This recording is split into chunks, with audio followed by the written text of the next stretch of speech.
Hey guys, tonight we're drifting far, far back through time. We're going to wander into the winters of the ancient and medieval world, long before thermostats, heaters, radiators, or anything like modern heating existed.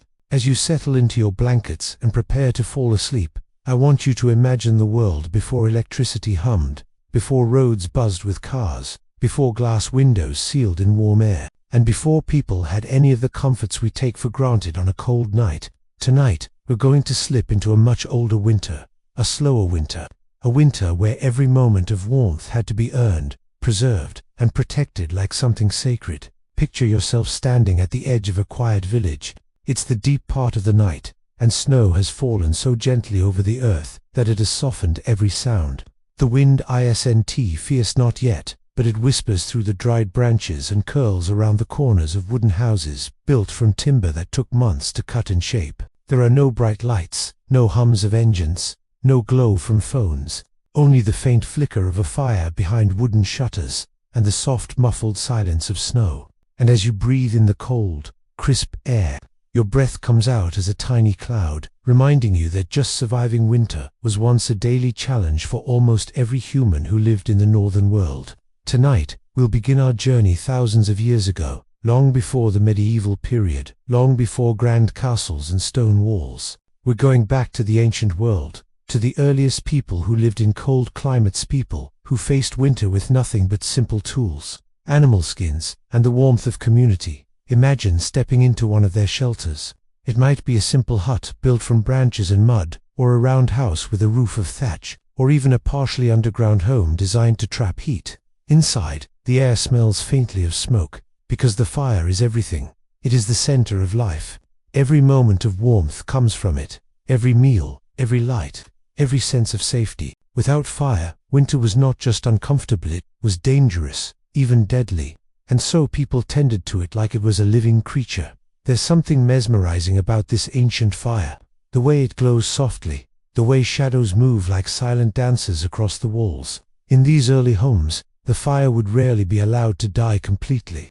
Even at night, someone would wake to add a little fuel, stirring the embers gently to make sure that the heat stayed alive. The fire wasn't simply a tool, it was a companion. The walls of the home around you are insulated, as well as early humans knew how, layered with mud, straw, dried grasses, animal hides, or sometimes turf-thick slabs of earth that trapped warm air inside like a natural blanket. The floors might be covered with furs, not for decoration but simply because sleeping directly on the cold ground could drain heat from your body shockingly fast. And so people layered, always layered skins, wool, fur, wrapping themselves in whatever they could to stay warm. What's interesting is that winter wasn't only a season, it was almost a lifestyle. People prepared for it all year long. Every autumn, the final harvest would be taken inside. Grains would be dried, meat salted or smoked, roots stored underground, where temperatures stayed steady. Winter meant quiet. Winter meant staying close. Winter meant listening to the wind outside and knowing you had to wait for the earth to wake again. The cold outside presses against the walls like a quiet reminder. Winter in the ancient world was long, hard, slow. Time stretched in a way that we almost can't imagine now. And so, people developed rituals and routines that helped them pass the darker months, storytelling being one of the most universal. Picture families gathered around the fire, sharing tales of ancestors, heroes, animals, spirits, and gods. The firelight flickers across their faces. The world outside is unforgiving, but inside, the stories create a warmth of their own. As our journey continues, imagine the centuries rolling forward. And now we step into the early classical world. Ancient Greece, Rome, the Celtic tribes of Europe, and the Norse people of the far north. These cultures had different tools, different technologies, different beliefs, but when winter came, every one of them faced the same challenge, staying warm with whatever the natural world allowed. In ancient Greece, winter was milder than in the north, but still cold enough to be uncomfortable. Most homes were built around a courtyard, which didn't hold heat well. So families often gathered in a smaller room with a brazier, a simple metal basin filled with burning charcoal. The smoke from charcoal is dangerous, so it had to be carefully managed. The heat was gentle, slow, quiet, perfect for our sleep story. People would wrap themselves in thick Hamashalong woolen cloaks and sit close together, sharing warmth the way humans always have. If you listen carefully in your imagination, you might hear soft voices in a room like this, low conversations drifting like warm air across stone walls. In ancient Rome, winter pushed engineers to invent new ways to stay warm. Wealthier homes had something called a hypocaustic system, where hot air from a fire was channeled under the floors and through the walls, warming rooms from below. It wasn't as common as people today imagine. Only the rich could afford it. But when it worked, it created a gentle, rising warmth, like stepping into a room that had its own heartbeat. Roman bathhouses used this same technology, filling entire buildings with warm air that made winter more bearable. Imagine yourself sitting in a bathhouse during a Roman winter. The steam curls upward, softening everything's sound, tension, the cold itself. And outside, the world is chilly. But in here, warmth surrounds you like a gentle cloud. But most people in general didn't have such luxuries. Their homes were heated with small braziers or simple hearths. They wore layered tunics, woolen cloaks, and thick sandals stuffed with soft material. Windows were covered with oiled cloth or animal membranes to block the wind. Nothing was wasted. Every scrap of fabric, every ember of fire, every bit of sunlight mattered. And now, slowly, drift your imagination farther north, to the lands where winter ruled with a heavier hand. Celtic villages in Britain and Gaul, Germanic tribes near the Rhine, and far, far beyond, the Norse world of Scandinavia, where winter nights could last endlessly and the cold could cut like a blade. Here, people became masters of survival. Their homes' longhouses were marvels of simple engineering. They were built low to the ground, with thick timber walls packed with moss for insulation. The roof beams were heavy, sturdy, coated in layers of turf or straw. Inside, the longhouse was dim, warm, and smoky. A single fire ran down the center, not blazing high but burning steadily, filling the space with a heat that was sometimes uneven but life-saving. The smoke lingered under the rafters because longhouses didn't always have chimneys. Instead, the smoke seeped out slowly through small openings in the roof, and that smoke, as irritating as it was, actually helped preserve the wood, keeping insects away and preventing rot. Picture yourself lying on a raised wooden platform along the side of a Norse longhouse. Beneath you are stuffed sacks of straw covered in fur. Around you are others sleeping in their own spots, wrapped tightly in wool blankets. The fire crackles quietly. The air smells faintly of pine, wood smoke, and the warm scent of animals, because in many places, people kept their livestock inside during the winter for added warmth. The body heat of cows, goats, and sheep became part of the household's winter survival strategy. Imagine the low breathing of animals settling in for the night. It's surprisingly comforting, steady, grounding. This is how people lived through winter, not with blazing heat, but with small, constant warmth, shared among everyone under the same roof. Clothing became a crucial defense against winter. Thick woolen cloaks, fur-lined boots, tunics layered again and again, hoods and hats were essential. Anyone who has felt winter wind knows how much heat escapes from the head. Gloves and mittens were often simple but effective, sometimes made from leather, sometimes from wool that had been felted to make it dense. In the ancient and early medieval world, waterproofing clothing was an art. Animal fat or beeswax could be rubbed onto boots or cloaks, creating a thin protective layer that kept water and cold air out. It made garments feel slightly heavier, slightly stiffer, but much warmer. And on nights when the snow fell thicker and the wind howled across open fields, those small differences were everything. Now imagine yourself sitting by the fire again. Outside, a storm is gathering. You hear it first as a faint rumble, like distant waves crashing. Then the wind begins to rise, curling around the longhouse, shaking the wooden frame gently. Snowflakes strike the outer walls, soft but persistent. Inside, the fire glows warm and steady, and someone adds another piece of wood, the sparks rising slowly like tiny golden stars. The warmth spreads just a little, not far, not fast, but enough. People passed the winter with simple tasks, repairing tools, carving wood, spinning wool, mending clothing. These weren't just chores, they were survival. Wool needed to be prepared weeks before, because once winter came, freezing water made washing or dyeing cloth impossible. Food was rationed. Meals were simple, stews that simmered for hours, keeping warmth in the pot and stretching ingredients as far as they could go. Bread baked infrequently, but when it was fresh, the warmth alone was a comfort. Slowly, As the fire crackles and the wind hums softly outside, the night in this ancient world drifts on. Winter is not something to defeat. It is something to endure, something to understand, something to move through carefully and patiently. The fire burns low but steady, a soft orange pulse in the dim center of the longhouse. And as the night deepens, the world outside seems frozen in time. The wind has calmed for a moment, settling into that heavy, untouched quiet that only winter nights can create.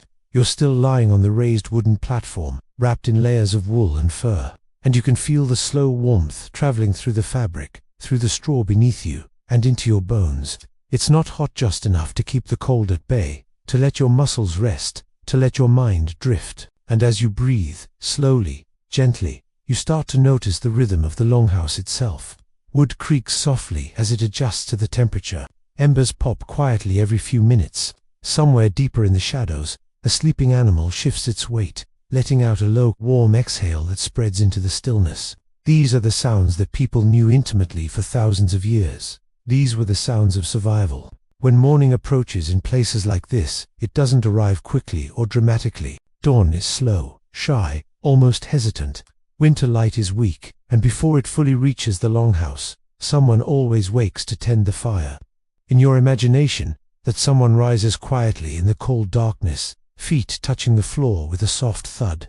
They push back their blanket, step toward the center hearth, and kneel beside the embers, cupping their hands around their breath to blow gently. A faint glow brightens. They add small twigs first, then a thicker branch, feeding the fire carefully, like offering nourishment to a living being. Within minutes, the hearth grows stronger, casting new warmth into the room. People depended on this exact ritual every single day. Because winter fires didn't blaze continually, they smoldered. Fuel had to be saved. Wood had to last months. To survive winter, especially in the medieval period, meant knowing exactly how much fuel to use each day. Too much, and you risked running out before spring. Too little, and you faced cold that could take your strength or your life. So every fire was calculated, measured, tended with experience passed down from parents and grandparents. Slowly, the longhouse begins to stir. Someone coughs lightly under their blanket. A child rolls over, mumbling something in half sleep. The animals shift, their warmth rising like a soft living cloud. When people finally open their eyes, the first thing they feel is the cold air on their face, sharp, but softened by the new fire. And then someone ladles out a simple warm drink from a pot that hung above the hearth all night. Maybe it's watered down beer, maybe it's a thin broth, maybe it's milk heated just slightly. The warmth spreads through their hands as they hold the cup, and for a moment everything feels still, manageable. Now our journey drifts forward, from this early winter morning in a Norse longhouse into the broader medieval world. Winter survival becomes something shared across continents, across cultures, across time. Whether in Europe, Asia, or the Middle East, people had one thing in common.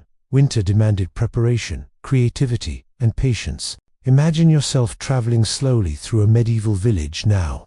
The longhouse fades behind you, replaced by small timber cottages with thatched roofs and tiny windows covered in horn or oiled cloth. Chimneys were not common yet. Smoke often drifted out through holes in the roof, leaving a faint shadow of soot that stained the rafters over the years. Inside one cottage, a central fire sits in a shallow hearth, just like the one you left behind. Yet each home feels different. Some families hang herbs from the ceiling, drying them for winter remedies. Others store bundles of firewood stacked against the walls, each piece precious. Everything in winter had value.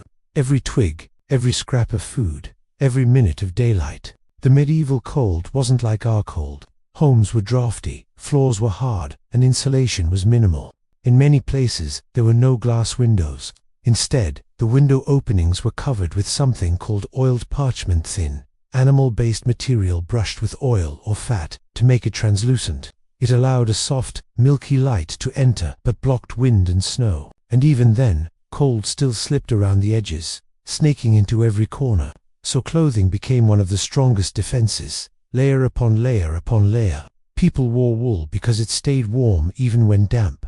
Cloaks were thick and fastened with metal or bone pins. Hoods were deep, covering not only the head but much of the neck and shoulders, creating a small cocoon of warmth. Gloves were simple but essential. Boots were lined with whatever insulating material could be found: straw, wool, fur. Some people stuffed their boots with dried grass, changing it whenever it became damp from melted snow. If you imagine yourself stepping into a medieval cottage on a winter afternoon, the warmth feels different from modern heating. It doesn't fill the room. It gathers around the central fire, fading quickly the farther you step from the hearth. People understood this instinctively, so life revolved around that warm radius. The family cooked, worked, ate, and gathered within that small circle of heat. Even at night, beds were positioned as close to the warmest spot as possible, and those beds, they were not the soft mattresses we know today. A medieval bed was a wooden frame filled with straw or reeds, covered with blankets made from wool or fur. Straw absorbed moisture, so it was changed often to prevent rot and insects. When you lay in one, you could feel the slight rustle beneath you, a reminder of how simple life once was. And yet, these beds were warmer than the cold floor, warmer than the open air outside, warmer than anything except the fire. Couples slept close, families slept close, children huddled near their parents, because sharing body heat was a natural, necessary part of winter. As the day outside grows colder again, the medieval village settles into its winter rhythm. Livestock are kept in stable buildings beside the home, or even partially within the same structure. Their warmth adds a few precious degrees to the air. Chickens fluff themselves into round little shapes. Goats nibble hay. Cows exhale slow warm breaths that mist in the cold. These simple creatures unknowingly helped humans survive. Now imagine traveling farther south, to places where winter wasn't as severe but still meaningful, villages in the Mediterranean or the Middle East. Here, homes were often built from stone or clay, which retained heat differently. In some places, families built their winter rooms on the upper floors, where rising heat collected. Fireplaces with chimneys became more common in later medieval centuries, making heating more efficient. Still, even in these warmer regions, people relied on thick woolen clothing, braziers filled with glowing coals, and tightly sealed doors to keep warmth inside. One interesting thing about medieval winter is that people accepted the cold in a way we rarely do today. They didn't expect to feel warm all the time. Instead, they focused on protecting the most important parts of the body: the head, hands, feet, and core. As long as those were kept warm, people believed they could endure almost anything, and they did. In wealthier homes, tapestries hung from stone walls, not just as decoration but as insulation. Layers of thick woven fabric captured warm air and blocked drafts, making large rooms feel more comfortable. Beneath your feet, rush mats softened the cold stone floors. In grand manor houses or castles, multiple fireplaces kept certain rooms warmer, though even castles were cold by modern standards. Stone walls absorbed chill, and large open spaces were nearly impossible to heat fully. Servants often slept in hallways or near kitchens, where heat from the day's work lingered the longest. And as the evening approaches in this medieval world, people gather again around the fire. Someone stirs a pot of stew, thick, warm, comforting. Someone else repairs a pair of shoes, threading leather carefully. Children listen to stories again, their eyes heavy with sleep. The fire crackles, casting long shadows across the room. A soft hum of conversation blends with the quiet rhythm of winter outside. Slowly, the night deepens once more, and just like the people of the ancient world, the medieval villagers wait for morning, for the light to return, for another chance to face the cold, with patience and endurance. Winter is long, but humans have always been resilient. The fire burns low but steady, a soft orange pulse in the dim center of the longhouse. And as the night deepens, the world outside seems frozen in time. The wind has calmed for a moment, settling into that heavy, untouched quiet that only winter nights can create. You're still lying on the raised wooden platform, wrapped in layers of wool and fur, and you can feel the slow warmth traveling through the fabric, through the straw beneath you, and into your bones. It's not hot just enough to keep the cold at bay, to let your muscles rest, to let your mind drift. And as you breathe, slowly, gently, you start to notice the rhythm of the longhouse itself. Wood creaks softly as it adjusts to the temperature. Embers pop quietly every few minutes. Somewhere deeper in the shadows, a sleeping animal shifts its weight, letting out a low, warm exhale that spreads into the stillness. These are the sounds that people knew intimately for thousands of years. These were the sounds of survival. When morning approaches in places like this, it doesn't arrive quickly or dramatically. Dawn is slow, shy, almost hesitant. Winter light is weak, and before it fully reaches the longhouse, someone always wakes to tend the fire. In your imagination, that someone rises quietly in the cold darkness, feet touching the floor with a soft thud. They push back their blanket, step toward the center hearth, and kneel beside the embers, cupping their hands around their breath to blow gently. A faint glow brightens. They add small twigs first, then a thicker branch, feeding the fire carefully like offering nourishment to a living being. Within minutes, the hearth grows stronger, casting new warmth into the room. People depended on this exact ritual every single day. Because winter fires didn't blaze continually, they smoldered. Fuel had to be saved. Wood had to last months. To survive winter, especially in the medieval period, meant knowing exactly how much fuel to use each day. Too much, and you risked running out before spring. Too little, and you faced cold that could take your strength or your life. So every fire was calculated, measured, tended with experience passed down from parents and grandparents. Slowly, the longhouse begins to stir. Someone coughs lightly under their blanket. A child rolls over, mumbling something in half-sleep. The animals shift, their warmth rising like a soft living cloud. When people finally open their eyes, the first thing they feel is the cold air on their face, sharp, but softened by the new fire. And then someone ladles out a simple warm drink from a pot that hung above the hearth all night. Maybe it's watered-down beer, maybe it's a thin broth, maybe it's milk heated just slightly. The warmth spreads through their hands as they hold the cup, and for a moment everything feels still, manageable. Now our journey drifts forward, from this early winter morning in a Norse longhouse into the broader medieval world. Winter survival becomes something shared across continents, across cultures, across time. Whether in Europe, Asia, or the Middle East, people had one thing in common. Winter demanded preparation, creativity, and patience. Imagine yourself traveling slowly through a medieval village now. The longhouse fades behind you, replaced by small timber cottages with thatched roofs and tiny windows covered in horn or oiled cloth. Chimneys were not common yet. Smoke often drifted out through holes in the roof, leaving a faint shadow of soot that stained the rafters over the years. Inside one cottage, a central fire sits in a shallow hearth, just like the one you left behind. Yet each home feels different. Some families hang herbs from the ceiling, drying them for winter remedies. Others store bundles of firewood stacked against the walls, each piece precious. Everything in winter had value. Every twig, every scrap of food, every minute of daylight. The medieval cold wasn't like our cold. Homes were drafty, floors were hard, and insulation was minimal. In many places, there were no glass windows. Instead, the window openings were covered with something called oiled parchment, thin, animal-based material brushed with oil or fat to make it translucent. It allowed a soft, milky light to enter but blocked wind and snow. And even then, cold still slipped around the edges, snaking into every corner. So clothing became one of the strongest defenses, layer upon layer upon layer. People wore wool because it stayed warm even when damp. Cloaks were thick and fastened with metal or bone pins. Hoods were deep, covering not only the head but much of the neck and shoulders, creating a small cocoon of warmth. Gloves were simple but essential. Boots were lined with whatever insulating material could be found: straw, wool, fur. Some people stuffed their boots with dried grass, changing it whenever it became damp from melted snow.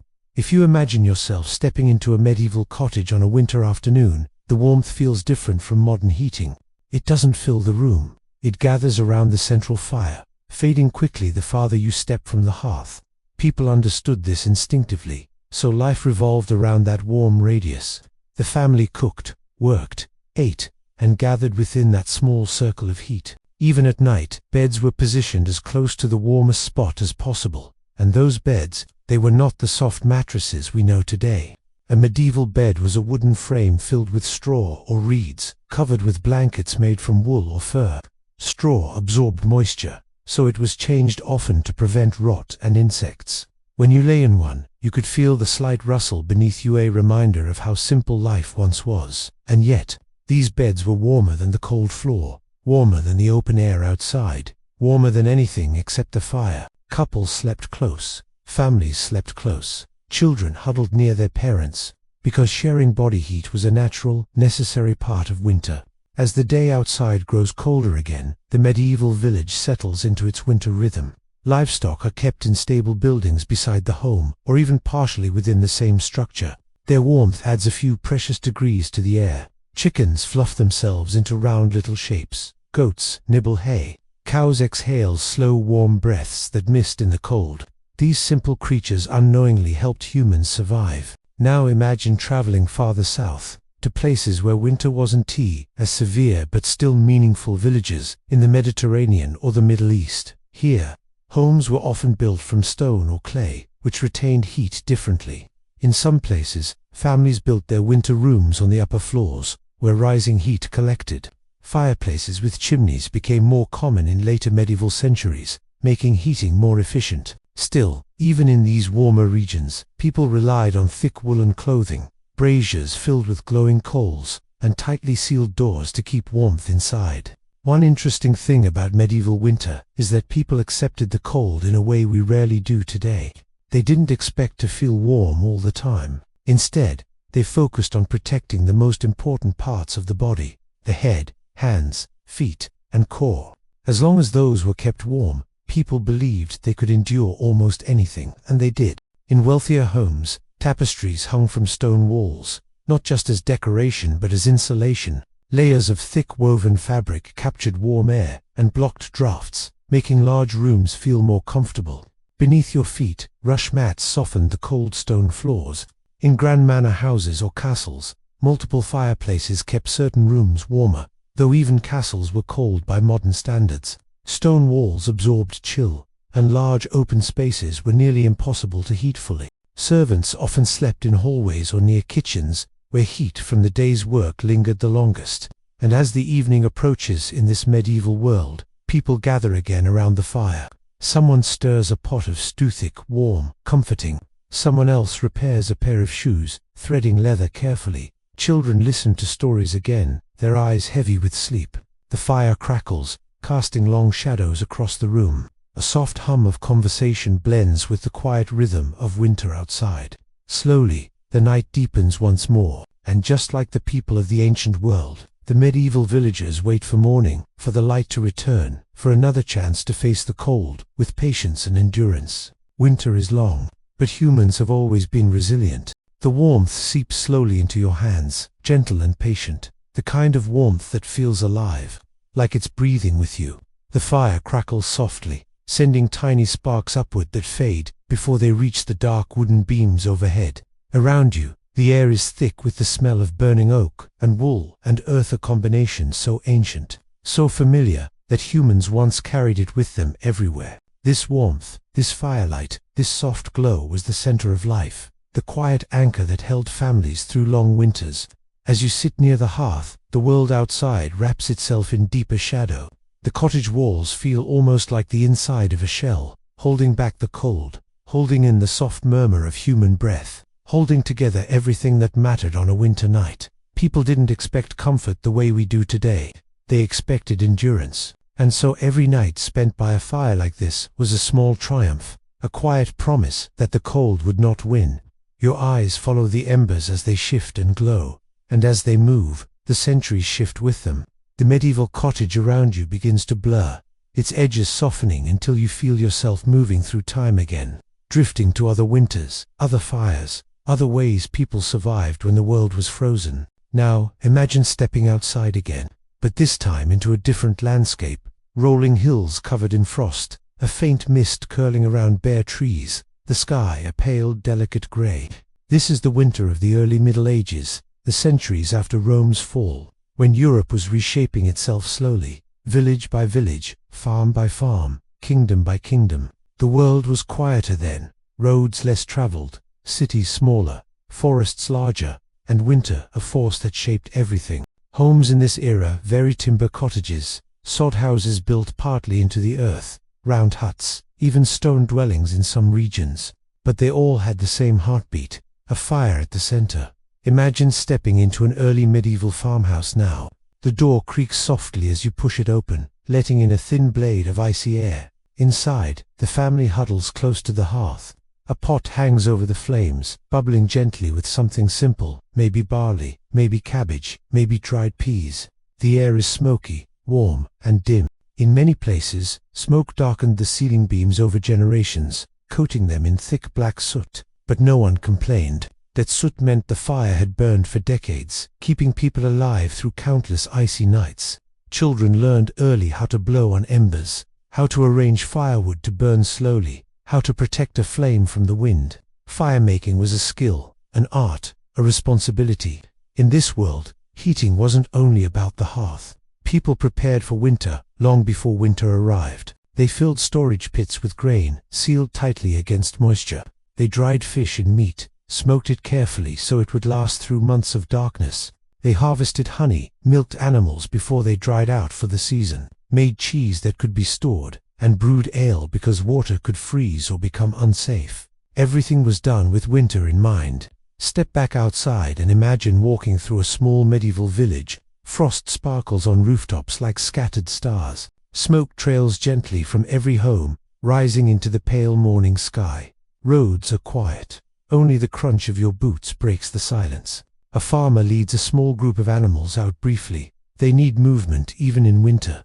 Their breath fogs the air, joining yours in soft white puffs. Winter wasn't a season people escaped. It was a season they lived alongside. And as you walk, your mind drifts to those who lived even farther north, where winter was harsher, darker, and longer than anywhere else the Nordic and Baltic regions. There, people didn't simply endure winter. They embraced it as part of their identity. Imagine walking through a Norse settlement again, but now in the full depth of winter. Snow piles high against the sides of longhouses, almost insulating them. The roofs are heavy with frost. The sun, when it rises at all, lingers low on the horizon, casting long shadows that stretch across frozen ground. Inside the longhouse, the heat feels different, not warm exactly, but protective. The air is smoky. The fire stretches in a long line down the center. Families, animals, tools, and supplies all share the same space. Every movement is careful and purposeful. People sit close together, wrapped in thick woolen cloaks. They mend fishing nets, carve wooden bowls, sharpen tools, and tell stories of the ancestors, of gods, of kings, whose names echo through the ages. Winter, in these lands, was a time of memory and myth, a time when stories became warmth, when legends were as necessary as blankets. You walk quietly along the raised platform, feeling the soft give of straw beneath your boots, listening to the low hum of winter life inside this great wooden hall. Outside, the cold is a silent force pressing against the walls, but inside, the glow of the fire holds it back with patient strength. Now imagine drifting farther east to the Slavic regions, where winter could be equally unforgiving. Homes were built low to the ground, with thick walls of logs carefully fitted together. The fireplaces here were often large stoves, made from clay or stone, able to retain heat for hours, sometimes even days. These stoves doubled as sleeping platforms. Their flat surfaces stayed warm long after the fire was out. Imagine climbing onto one at night, the warm clay radiating heat into your back, your legs, your hands. It was like sleeping on a large, gentle animal that held you through the night. Families would gather around these stoves, cooking, sleeping, talking, and waiting for the cold to pass. In other places, like the high mountains of the Alps, winter's survival meant something slightly different. People built homes with steep roofs to shed snow, thick stone walls, and small windows. They stored hay in lofts above the animals, so the warmth from livestock rose into the upper living areas. Imagine stepping into one of these alpine homes. You hear cows shifting below, bells jingling softly. Their warmth rises upward. Wooden floors vibrate gently under your feet. The fire in the small stone hearth burns bright, and the smell of wood smoke mixes with the scent of warm milk, wool, and pine. Every region had its own winter knowledge. Every family had its own winter secrets. And over centuries, these quiet inventions, warm stones, layered wool, shared heat, smoke-dried beams, community fires, clay stoves, thatched insulation became the foundation of survival. Now imagine the medieval night slowly deepening again, the world returning to its dark winter stillness. You find yourself once more inside that small cottage from before, the one where you first sat by the fire. The family is settling down for sleep. Blankets are layered heavily. A small dog circles near the warmest place on the floor before curling into a tight little ball. The fire is allowed to shrink to embers, glowing like red jewels in the dimness. Someone stirs one last time, adjusts a pot so it stays warm through the night, and then settles beneath their blanket. The cottage becomes quiet, save for the occasional crack of cooling wood or the faint sigh of the wind outside. And you sit there for a moment longer, watching the last flickers of flame dance against the walls. The calm settles into your chest, slow and steady. You can almost feel the winter pressing gently around the home, and the warm air pushing back just enough to keep everything safe.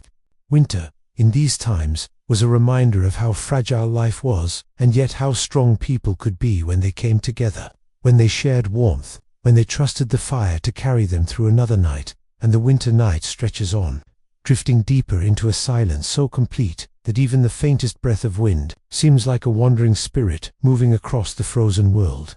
The people huddle closer to one another, drawing their cloaks tighter. The fires glow, painting their faces with a soft, flickering gold.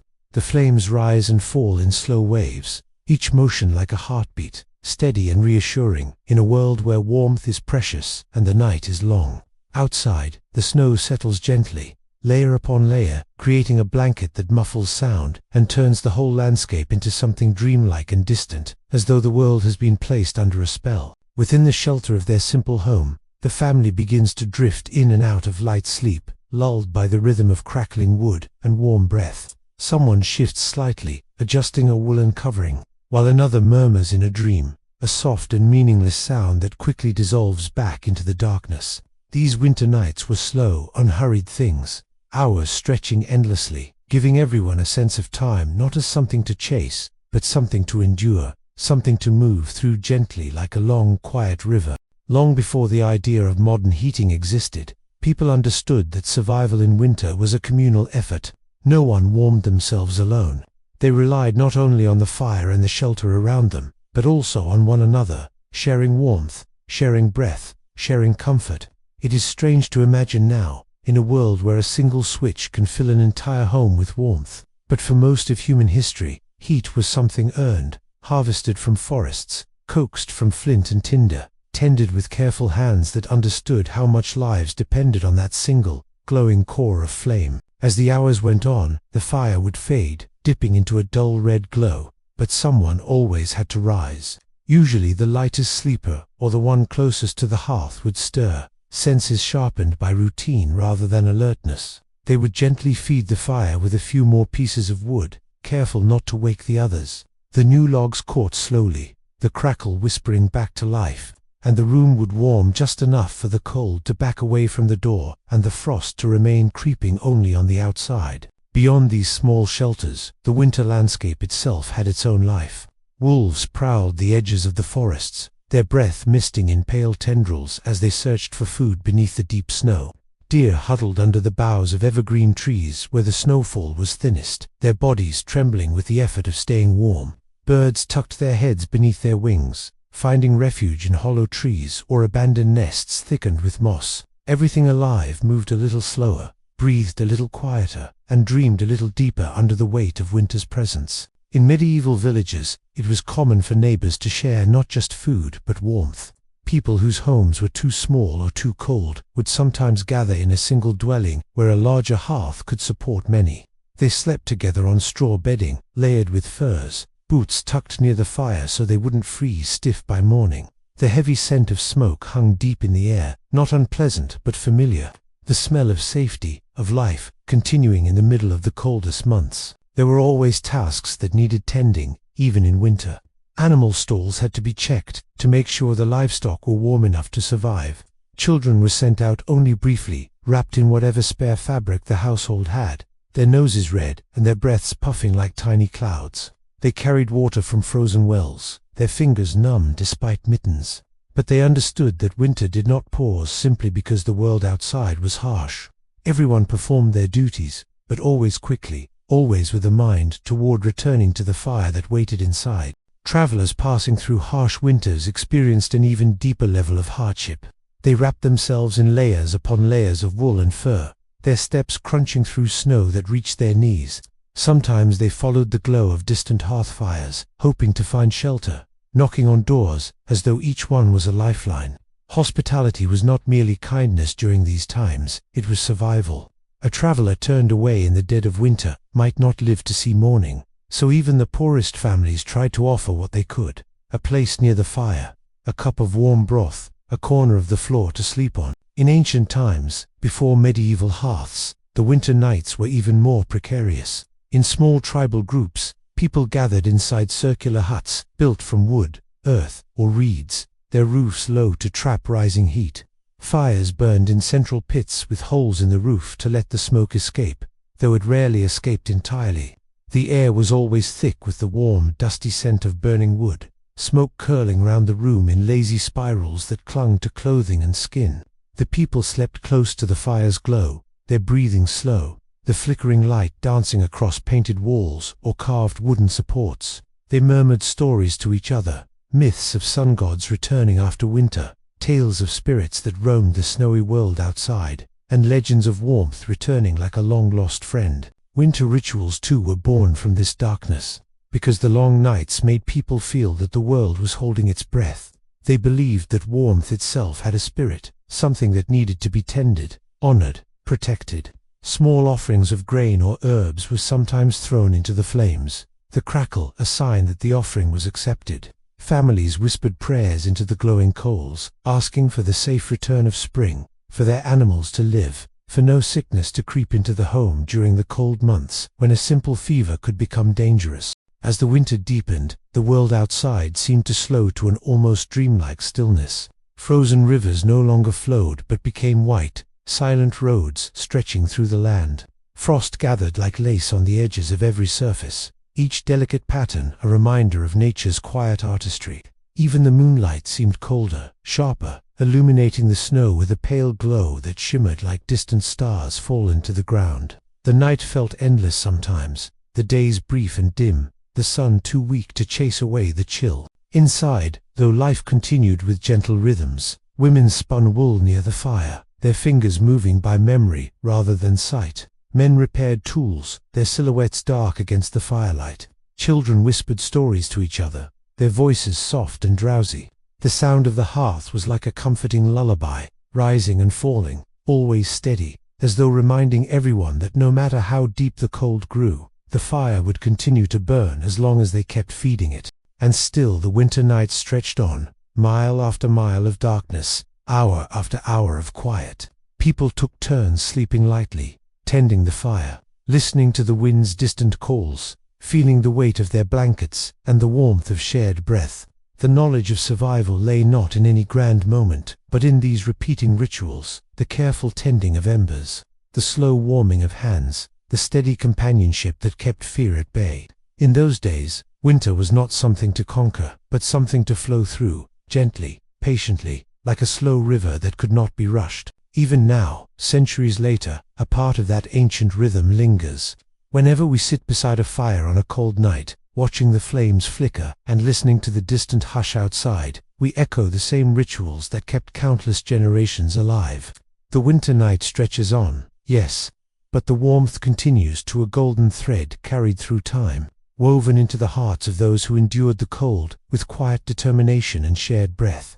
Woven into the hearts of those who endured the cold with quiet determination and shared breath. And as the firelight continued its soft, unhurried flicker, another layer of the winter night unfolded, a layer that stretched far beyond the walls of a single home, reaching into the deeper routines of ancient and medieval communities who learned, generation after generation, how to live with the cold rather than fight it.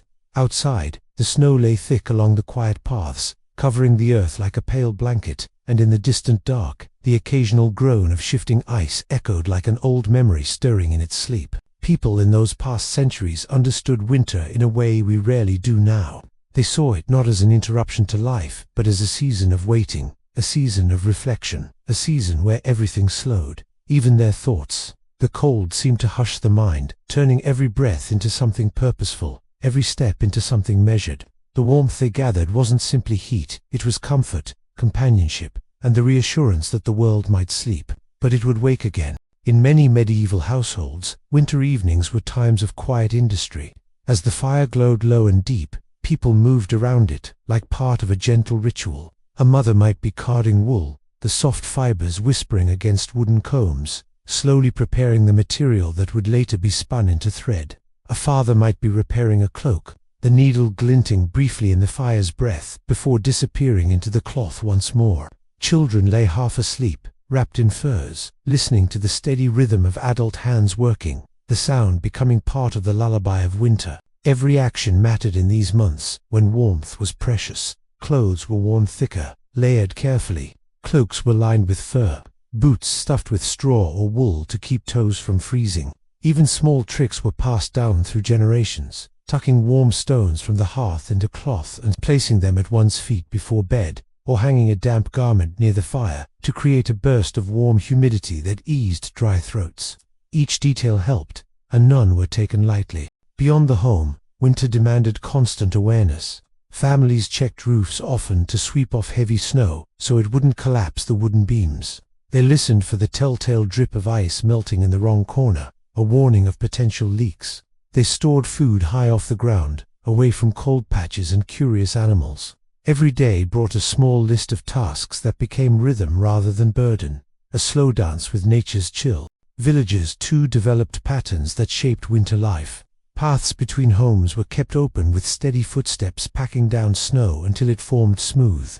Narrow corridors that village dogs and children alike ran through like winding tunnels. Communal wells were visited daily, their surfaces broken open with wooden poles to reach the dark, living water beneath. If a traveler approached the village, their silhouette dim beneath the pale sky, someone always called out to ensure they meant no harm, but rarely would anyone be turned away on a frozen night. Winter softened even the hardest hearts. Among the forests, winter changed the very character of the land. Trees stood still and tall, their branches heavy with layers of white frost that glowed faintly in the moonlight. The frozen streams gleamed like ribbons of pale glass winding through the trees. Even the animals moved differently, quieter, slower, more cautious, as though they understood that the world's sharp edges grew sharper in winter. A misstep could cost them precious energy. A failure to find food could mean starvation. Winter was a teacher, stern but fair, and all living things learned from it. People, too, told stories about winter to help them understand its depths. Around the hearth, with the light casting warm halos around every face, tales were whispered about spirits that wandered across snowfields, their shapes barely seen through drifting white flurries. There were legends of frost giants from the far north, said to bring the first cold breath of winter, and myths of fire guardians who protected families from freezing nights as long as they honored their hearth. Children listened wide-eyed, their imaginations drifting as smoothly as the snow outside, believing that winter was more than a season. It was a presence, a being, something alive in the world around them. And yet, for all the hardships, winter held small beauties. Icicles formed in perfect rows along roof edges, catching the sunlight like crystal daggers. Hoarfrost etched delicate patterns along wooden doors and fence posts, each design unique, each shimmering in morning light, as if it had been painted there by some careful hand. The nights were longer, yes, but the stars glowed brighter, undisturbed by warmth rising from the earth. The sky felt colder, clearer, almost sharp in its brilliance. People looked upward more often in winter, perhaps because the darkness above seemed so vast, so infinite, so full of breathless quiet. During especially harsh winters, when storms churned across the land like giants roaming the sky, communities prepared together. They brought livestock indoors to share warmth with the family, the steam of their breath adding gentle humidity to the frigid air. They filled every gap in the walls they could find, stuffing straw or wool into cracks where cold tried to creep through. Windows, if a home had any in that age, were covered with animal skins or wooden shutters to keep out the frost. The sound of wind pushing against these shutters became a familiar tune, like something ancient calling from beyond the walls. Food, too, shaped winter life. Preserved meats hung from rafters, smoke-cured to last the season. Vegetables stored in cool cellars, waited silently in woven baskets. Barley, oats, and dried fruits were cherished ingredients used sparingly to make porridge or thick soups that warmed the body from the inside out. Sometimes dried herbs were added, their scent rising in gentle waves, reminding everyone of warmer months when the earth was generous and green. Each bite held memory and hope. Those who lived near rivers or lakes sometimes cut holes in the ice to catch fish swimming sluggishly beneath. It was dangerous work, slippery, cold, and always at risk of cracking ice, but the reward could be the difference between hunger and strength. The fish would be cooked slowly over low flames, the smell filling the home with a rich promise of nourishment. But even as families worked, ate, slept, and waited for winter to loosen its grip, they held on to one truth: winter was never permanent. It was a cycle, as old as time, meant to be endured, not feared. And as long as they leaned on one another, shared warmth, kept fires alive, and moved gently through these long nights, they knew they would see spring again. Sometimes, late in the night, someone would rise and open a small crack in the door, just to breathe the cold air. It hit with a sharpness that felt somehow cleansing, the kind of chill that carried the distant scent of snow-covered earth. The sky above, dark and unending, spread like a vast, quiet ocean. It made a person feel small, but not in a fearful way, rather in a way that connected them to something bigger, something timeless. These silent moments reminded them that winter had watched over countless generations before them, and would watch over countless generations after. Inside, the fire whispered and glowed, casting the room in amber softness. Someone shifted beneath their blankets. Someone sighed in sleep. Someone murmured a small, half-formed thought that drifted away like smoke. Life continued in slow breaths, warm and quiet, while outside, winter ruled the land with its frozen touch. And still, the night stretched on, as though time itself had decided to move more slowly in the cold, letting each moment drift like a flake of snow spiraling gently toward the quiet earth. Inside the dim glow of the home, the hearth hummed a soft lullaby of crackles, the embers settling deeper into a bed of orange light. The warmth spread outward in slow waves, touching the faces of those sleeping nearby, brushing their cheeks like a gentle hand. These were the hours when the world seemed to draw into itself, small and sheltered, wrapped in a sense of fragile calm that winter alone could create. Beyond the walls, the cold deepened. Frost crept along the edges of stones, forming delicate white lace that shimmered beneath the faint moonlight. Trees stood as tall, silent sentinels, their branches heavy, drooping with the weight of newly fallen snow. The stars above flickered against the ink-black sky, sharp and distant, shining with a kind of clarity only winter nights could summon. Even the wind moved with caution, brushing softly across the land, stirring loose flakes into small, wandering ghosts of white. Inside the home, warmth was a treasure guarded with care. Someone stirred near the fire, lifting a log and placing it gently on the glowing embers, watching as it caught with a whisper of sparks. The light grew, stretching its fingers across the room, illuminating wooden beams overhead and the worn textures of blankets below.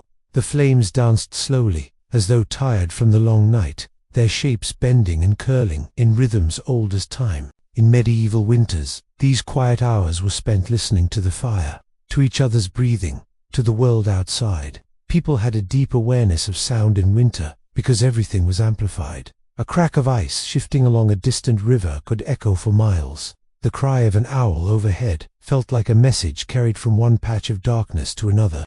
Even the soft fall of snow had a presence, a kind of hush that wrapped itself around every surface and seemed to whisper that the world had gone to sleep. Families depended on these shared nights to strengthen bonds, to tell stories, to sing softly, to pray, to simply exist in one another's company. Winter forced closeness, and closeness bred understanding.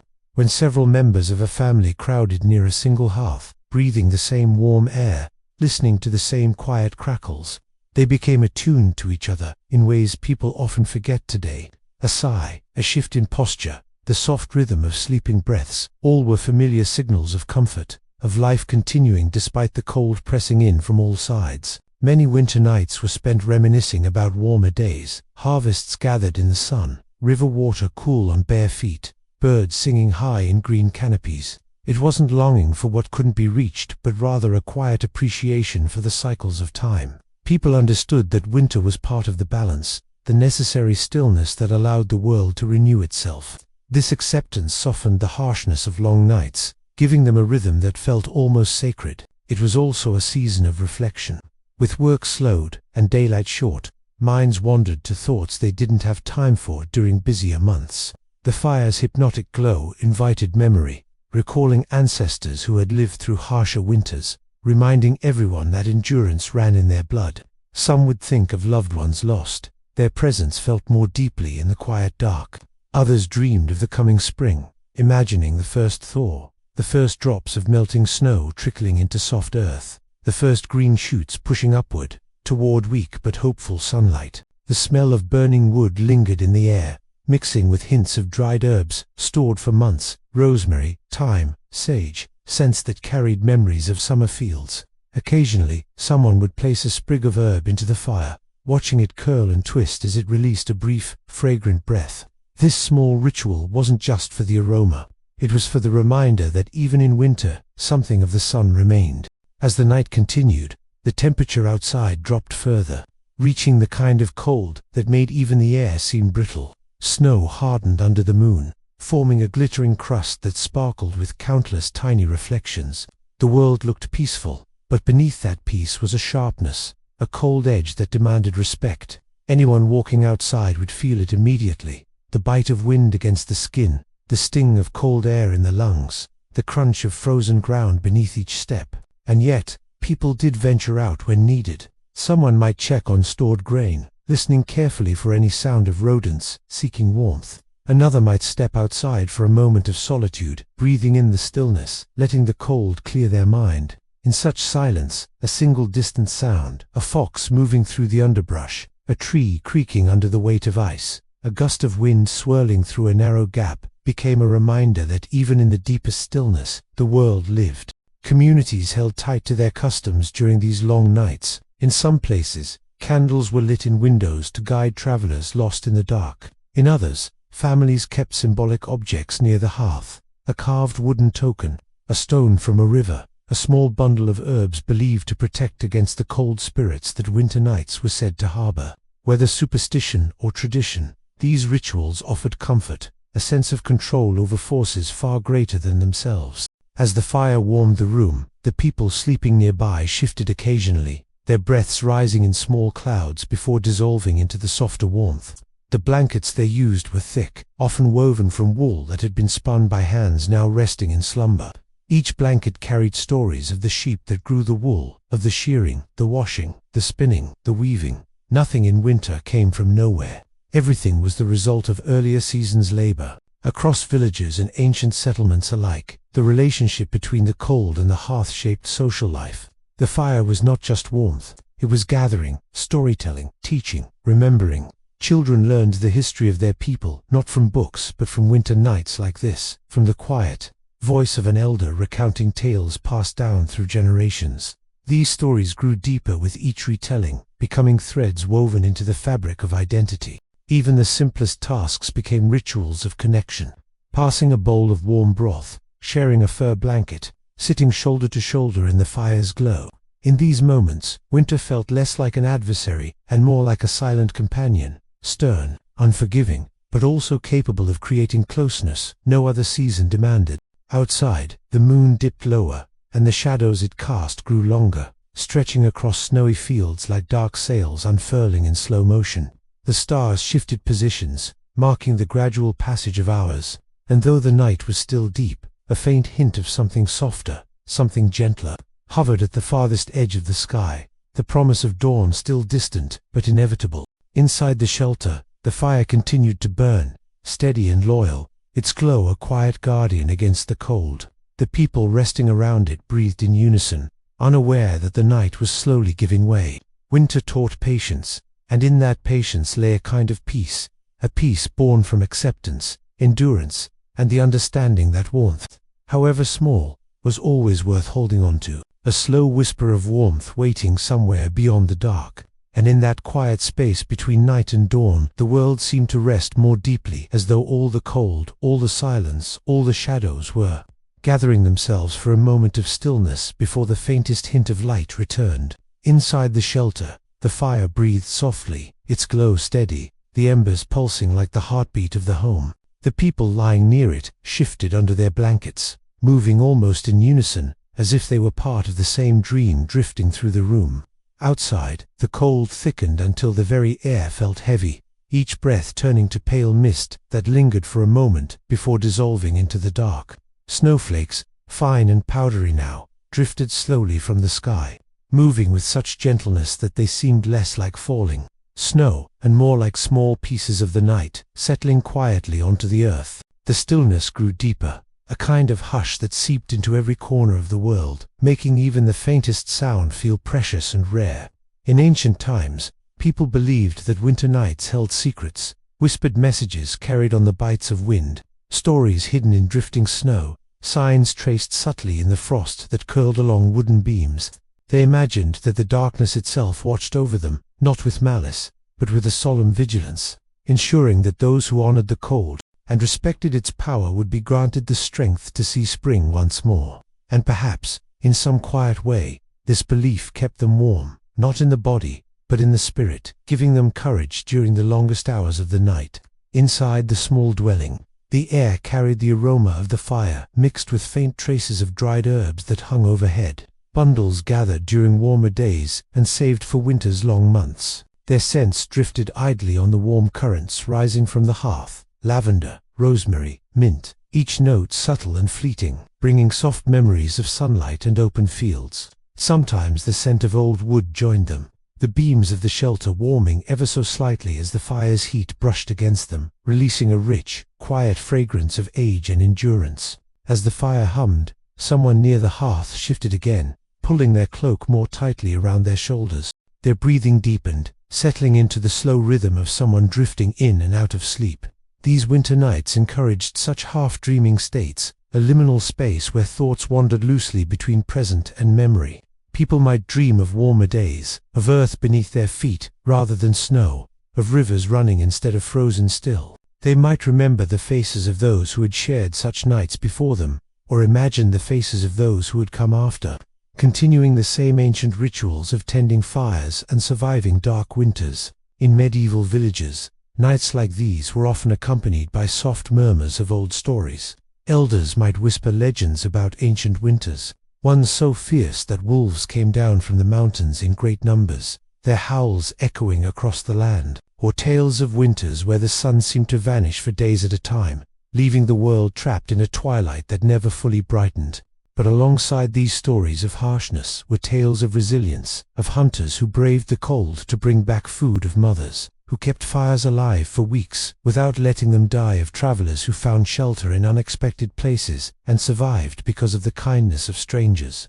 In some places, winter nights were also times of quiet ritual. Families might place a small bowl of grain near the hearth, a symbolic offering to the spirits of warmth, meant to bring protection through the coldest months. Children learned to respect these rituals, even if they didn't fully understand them. They knew that anything which kept their homes safe and warm was worth honoring.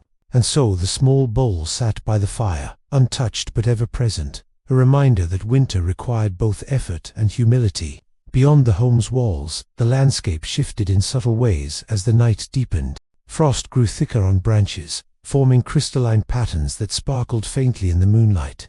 The snowpack settled with soft sighing sounds, tiny shifts in the landscape that created the illusion of the earth breathing beneath its heavy blanket. The faint sound of a distant owl occasionally drifted through the dark, its call long and melodic, echoing through the silent trees. Even the stars overhead seemed to shimmer with a different kind of light, sharper, colder, more intense, as though they themselves were enduring the long winter beside the earth. People who lived through such winters became experts in reading the sky, the snow, and the wind. They knew that a certain crispness in the air meant a storm was coming.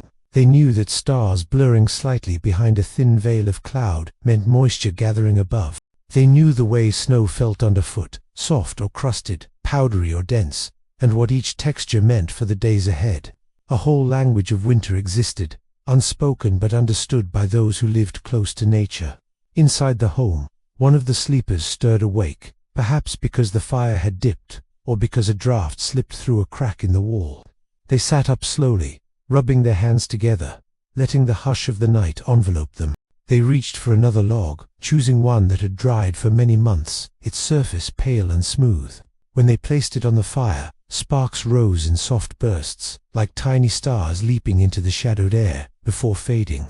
The new wood caught, flames curling along its edges, growing brighter until the darkness faded back from the room's corners. The warmth crept outward again, brushing against everyone resting nearby. A child murmured something unintelligible in their sleep, shifting closer to a parent's side. The soft movement of fur blankets rustled gently, blending with the fire's rhythm, creating a quiet harmony that seemed to cradle the entire room. Moments like this were the heartbeats of winter, small, unremarkable, yet profoundly tender in their simplicity. The one who had risen remained awake for a while, listening to the world beyond the walls. The silence felt deep, almost tangible, the kind of quiet that made every sound meaningful. They could hear the faint groans of wooden beams contracting in the cold, the gentle sweep of falling snow against the roof, the whisper of wind brushing past the shutter. These sounds, far from alarming, were familiar companions in winter's long months, each one telling its own story. The world outside was cold, but the home held fast. The night was long, but the fire still burned. As they sat near the hearth, gazing into the glowing coals, their mind drifted to memories of winters past. They remembered sitting in this same place as a child, watching their mother tend the fire with patient hands. They recalled the stories told on nights just like this, tales of ancestors who weathered winters in huts made of earth and wood, their fires burning in open pits, smoke drifting through small holes in the roof. They thought of the countless hands that had tended fires through the centuries, each flame linking one generation to the next. The warmth they felt now was part of an ancient chain, stretching back through time, connecting them to people long gone and to those yet to come. Eventually, drowsiness returned, a heavy but gentle pull. They lay down again, trusting the fire to keep watch for a while. And as sleep washed over them, the world settled deeper into silence. The snow outside thickened, falling in soft, endless waves. The night leaned further into its stillness, unfurling slowly like a long, pale ribbon across the frozen land. Every creature, every tree, every drifting flake of snow seemed wrapped in the same quiet spell, a spell woven from patience, endurance, and the slow passage of time. And somewhere far above, the stars continued their steady vigil, shining down upon the sleeping earth, cold but constant, distant but watchful. The night held on, the cold lingered, the fire breathed, and winter continued its ancient, solemn journey toward the light that waited just beyond the horizon. The light that waited just beyond the horizon. Yet for now, the horizon remained hidden beneath layers of drifting cloud, the world wrapped in its long, patient slumber. The cold pressed quietly against the walls of the shelter, not with cruelty but with a steady, unyielding presence, as if reminding everyone inside that winter had its own slow rhythm, its own ancient cadence, and nothing could rush it forward. Inside, the fire continued its soft breathing, glowing faintly beneath a layer of ash. Every few moments a faint crackle whispered through the room, a delicate sound that blended seamlessly with the warmth and the whispering quiet. The embers pulsed gently, casting a warm glow across the faces of those sleeping nearby, illuminating the gentle rise and fall of their breaths. The warmth gathered in pockets around the hearth, drifting outward in slow waves that thinned as they reached the far edges of the dwelling, leaving the corners cool and shadowed. Outside, the snow had grown deeper, smoothing the landscape into soft, rounded shapes. Trees bowed under the weight of fresh snow, their branches sagging gently, creating curves and arches that looked almost sculpted. The world had become a vast, silent tapestry of white, each detail softened, each harsh line erased. Even distant hills had lost their sharpness, appearing more like gentle silhouettes beneath the muted sky. People in ancient and medieval times knew this silence intimately. They understood that winter was not just a season, it was a presence, something that wrapped around their lives, shaping their days and nights. They knew that survival meant respecting this presence, working with it rather than against it. It was a time for patience, for careful planning, for conserving energy and warmth. Every action mattered, every decision carried weight. In the shelter, a soft rustle broke the quiet as someone stirred once more. Their eyes opened slowly, adjusting to the dim, amber glow of the fire. They could feel the familiar heaviness of cold lingering at the edges of the room, the contrast between warmth and chill brushing gently over their skin. Reaching out a hand, they felt for a nearby fur cloak and pulled it closer, wrapping it around their shoulders as they sat up. For a few moments, they simply listened. The hush of the night pressed gently at the walls, the faintest whisper of wind seeping through small cracks. They could hear the soft breathing of their family, each rhythm steady and calm. The fire murmured quietly, shifting slightly as a piece of wood settled deeper into the embers. These sounds, though subtle, filled the space like a lullaby, evidence of life and warmth in a world that had otherwise fallen still. As they moved toward the hearth, They reached for a small clay pot set to the side. Inside it were the remnants of a simple broth made earlier in the evening, a mixture of root vegetables and dried herbs. It had cooled considerably, but the consistency remained thick, holding on to what little warmth it could. They placed it near the glowing coals, watching as a thin wisp of steam slowly began to rise. Reheating such broths was a common practice. Small, warm meals throughout the night could keep the body steady, preventing the deep chill that sometimes crept in during long winter rests. They cupped their hands near the pot, letting the faint heat seep into their fingers. For a moment, they closed their eyes, letting the warmth ease the stiffness in their joints. Winter always made the body feel older, slower, heavier. Movements became deliberate. Breaths deepened into steady, slow rhythms. Even thoughts drifted differently, wandering softly like snowflakes, caught in a gentle breeze. While the broth warmed, they tended the fire again, lifting another small piece of wood and placing it carefully among the embers. The flames caught slowly this time, curling upward in thin, fragile strands before gathering strength. Light flared softly across the room, brightening the shadows and warming the air by another small margin. They watched the fire for a long moment, mesmerized by the way the flames danced, each flicker glowing with life. In ancient times, fire was more than a source of heat. It was a companion, a guardian, a living presence that people depended on with their whole being. They spoke to fires, thanked them, prayed over them. They understood the delicate balance between flame and fuel. Tending a fire was an art, a skill passed down through generations. To let it die in the middle of winter could mean risking the well-being of everyone in the home. So fires were watched with care, fed with purpose, treated as precious. As the warmth spread, the person at the hearth ladled a small portion of broth into a wooden cup and sipped it slowly. The taste was simple but comforting, earthy, warm, familiar. With each sip a gentle calm settled deeper into their bones.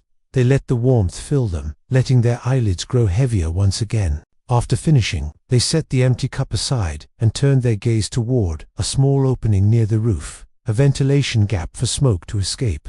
Through it, they could see only darkness, but they imagined the world outside, snow still falling softly, stars hidden behind thick clouds, the moon faintly glowing behind the veil of winter sky. Sometimes, on clear nights, they would sit beneath that opening and watch the stars shimmer, their light sharp and crystalline in the cold air.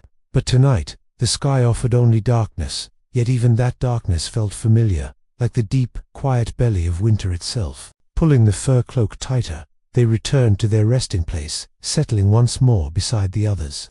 They curled close to the warmth of shared bodies, letting their breath fall into the rhythm of sleep once more. Around them, the room felt like a cocoon, the fire's glow a gentle shield against the cold pressing in from outside. As they drifted back into sleep, dreams unfolded softly. They might have dreamt of green fields touched by spring sunlight, or of warm rains falling on open earth. Perhaps they dreamt of bustling market days in warmer seasons, or of walking along riverbanks unfrozen and flowing with clear water.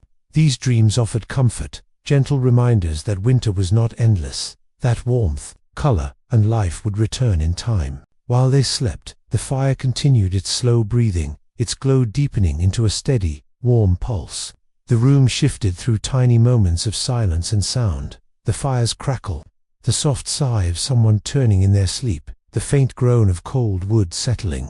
Outside, the snow thickened further, drifting against the doorway in quiet drifts. The wind moved gently through the trees, rustling through branches heavy with frost. Far in the distance, perhaps on the edge of a frozen forest, the sound of a lone creature echoed, a fox moving through the snow, or a wolf calling softly into the night. But the sound drifted quickly into the stillness, absorbed by the vast, snowy landscape. Inside, dawn approached without light, creeping through the darkness as only winter dawns could, slow, muted, reluctant. Night did not surrender easily. It faded gradually, dissolving into a faint grayness that barely distinguished sky from earth. The cold remained deep, and the world stayed wrapped in silence. But even this faint change signaled that another day was beginning, a day of tending fires, melting snow for water, checking stored food, repairing tools, conserving energy. Winter days required focus and care, but they also held their own rituals of comfort, warm drinks, shared meals, quiet work done in the glow of firelight. For now, though, the family slept, wrapped in warmth and shadow, held gently in winter's long embrace. The fire glowed on, the cold pressed steadily, and the world waited, quietly, patiently, for the slow rise of another winter morning. The slow rise of another winter morning. Though morning in the coldest months was never sudden, never bright, never eager the way it might be in spring. Instead, winter mornings drifted into existence like a faint memory returning, gentle and pale, a quiet blur of grey that slowly seeped into the edges of the world. It came not with color, but with the softest shift in shadows, a gradual easing of darkness rather than its true absence. Inside the shelter, the change was almost imperceptible. A thin sliver of muted light filtered through the small gaps between wooden boards, touching the room in faint strokes like a painter testing the first color on a blank canvas. The fire had burned low again, its glow softer now, its embers shrinking into a warm cluster at the center of the hearth. The air inside had grown cooler, a light breath of cold hanging near the ground and brushing against the edges of sleeping blankets. One by one, the sleepers began to stir. Their movements were slow, wrapped in the softness of lingering dreams. A hand stretched, a blanket shifted. A quiet murmur drifted across the room as someone turned onto their other side. The warmth of shared bodies had kept the deep cold at bay through the long hours, but morning always brought a sharper chill, a quiet reminder that winter demanded effort even in its gentlest moments. The youngest of them blinked awake first, eyes heavy but curious, watching the faint flicker of what remained of the fire. Children in winter learned early to observe the quiet language of the hearth. They knew when the fire needed feeding, when steam rising from a pot meant warmth was coming, when the shadows on the walls meant a storm beyond the door. The child shifted closer to a parent for a moment, feeling warmth, safety, the soft beat of a familiar heart. A few breaths later, the elders awoke. Their joints stiffened easily, the cold settling into their bones more quickly than into younger bodies. But winter wisdom often lived in them, knowledge of how to keep fires alive, how to mend cloaks, how to stretch food stores, how to read the color of the frost. Rising slowly, they paused to listen to the shelter as though it were alive, as though it were whispering clues about the weather, the day ahead, the tasks waiting outside. The faintest sigh of wind brushed against the walls, carrying with it the scent of snow. Not the sharp, icy scent of a storm, but a softer, settled one, the kind that followed hours of gentle snowfall. It told them the snow had grown deep overnight, but the sky was calm now. No blizzard, no howling winds, just a landscape softened, thickened, blanketed. One of the adults moved toward the hearth, kneeling beside the cooling embers. With practiced ease, they used a small iron rod to brush aside ash, revealing the faint glow beneath. A small, patient breath coaxed the embers into brighter life, a cluster of tiny orange stars awakening. They reached for a piece of wood that had been carefully dried near the fire during the night, placing it gently across the embers. The wood caught slowly at first, then with growing confidence, until flames curled upward, forming a small, warm bloom in the dim morning light. The warmth spread through the room like a whispered promise. The cold at their feet began to retreat, inch by inch, replaced by the tender heat radiating from the rekindled flame.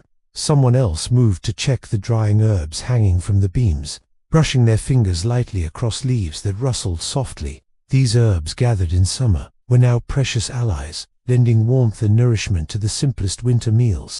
As the fire built itself into fuller strength, the group slowly rose. Cloaks were pulled tighter around shoulders, boots were slipped on with quiet determination, and hands were warmed over the growing flames. Each morning began with the same quiet ritual, awakening the fire, awakening the home, awakening themselves to another day of winter's demands. The first task of the day often involved melting snow. Even where streams existed, winter froze them solid, leaving snow as the primary source of water. Iron pots were filled with clean snow, gathered from just beyond the doorway, piled high to compensate for how little remained once the snow melted down. The pot was placed near the fire, where the warmth would slowly work its way through the frozen crystals. Steam would rise gently into the air, filling the room with the scent of clean winter. While waiting for the snow to melt, an adult stepped outside. The door opened with a low, muffled creak, pushing against the drift that had formed overnight. The moment the door cracked open, a breath of cold rushed inside, sharp and bracing, like the first inhalation upon stepping into icy water. But it was not cruel. It was simply winter doing what winter did. Outside, the world was transformed. Snow lay in deep, untouched blankets across the ground, smoothing every rough edge, every footprint, every memory of the previous day. Trees stood motionless, their branches heavy with layers of white. The sky was a pale wash of color, somewhere between silver and soft blue, the kind of sky that made sound carry strangely far and made the air feel thinner. The breath of the adult rose as a cloud before dissolving into the stillness. They stepped out carefully, feeling the snow crunch underfoot, a sound this person had heard every winter since childhood, a sound that felt as ancient as the world itself. The air tasted clean, crisp, stripped of all scents except the faintest hint of pine and cold earth buried beneath layers of frost. They surveyed the area, checking for signs of animals, checking the storage pits, checking the wooden barriers placed to keep the deepest snow away from the entrance. Everything seemed in order. Returning inside, they shook off the snow, closing the door firmly behind them. The warmth of the fire was a welcome contrast, wrapping around them like a familiar blanket. Inside, the snow in the pot had melted into clear water, and someone was already preparing a simple morning meal, perhaps porridge made from stored grains, thickened with herbs, or a small handful of dried berries, saved for moments like these. The room grew warmer by the minute. The walls, once stiff with cold, began to relax as the heat spread. Shadows danced gently across the wooden beams, flickering with the movement of the flames. Outside, the pale morning brightened slightly, though winter light always remained soft, never harsh or brilliant. After eating, the work of the day began. Winter days were short, precious, and often spent indoors, but certain tasks required tending regardless of season. Tools needed repair, hides needed scraping and softening, clothing needed patching, especially in areas that rubbed against belts, boots, or frost-hardened edges. Children helped where they could, carrying small bundles of wood, sorting dried herbs, tying string around bundles of kindling. In ancient and medieval winters, time moved differently. Tasks were slower, quieter, movements were deliberate. People saved their energy, understanding that winter was not a season to race through, but to endure with steady calm. The pace of survival had its own softness, its own patience, its own rhythm shaped by cold and darkness. As the day progressed, faint light seeped in through cracks in the walls, shifting across the floor in gentle patterns. The fire crackled softly. Warm steam drifted from the cooking pots. The sounds inside the shelter blended into a quiet harmony. The scrape of tools, the rustle of furs, the soft murmur of conversation, the distant sigh of wind. Winter outside remained vast and unmoving, but inside, the small world of the shelter pulsed with warmth and life, a fragile but determined glow against the endless cold. And as the day deepened, toward another evening, the fire continued to burn, steady and loyal, guarding the fragile warmth within the ancient heart of winter. The ancient heart of winter, and as the hours drifted by, the faint light outside shifted almost imperceptibly, moving through its slow arc before beginning its gradual descent once more. Winter days were brief, more like pauses between two stretches of night than full days themselves. And so, long before anyone truly felt the fullness of afternoon, the sky had already begun to dim, its pale tones deepening into the muted grays of early evening. Inside the shelter, the fire remained steady, its heat rising in soft waves that touched faces and hands, warming the air with a gentle persistence. The room had become a little haven, a warm pocket carved out of the cold landscape, glowing softly in contrast to the chill pressing in from all sides. Work had slowed, easing into the natural quiet that winter evenings invited. Tools were set aside, bundles of herbs were hung neatly along the beams, hides were folded into careful stacks. The tasks of the day drifted to a calm finish, one by one. A soft murmur of conversation stirred through the room, the kind that came from people who had lived together through many winters, whose voices blended with the firelight and the shadows in a peaceful familiarity. No one needed to speak loudly. The room's closeness encouraged gentle tones, and the cold beyond the walls seemed to absorb any hint of harshness. Winter inspired softness in people, a quiet unity, a shared focus on warmth and survival, a gentler understanding of one another. Someone near the hearth added another piece of wood to the fire. It crackled as the dry bark caught, sending a tiny scattering of sparks into the dim air. The flames climbed along the new log with a slow, languid grace, spreading their warm glow across the room. Shadows shifted on the walls, stretching and shrinking in response, almost as if the room itself were breathing with the fire. Outside, the sky thickened with early dusk. The snow, which had softened under the faint touch of daytime, began to harden again, settling into a crisp layer across the ground.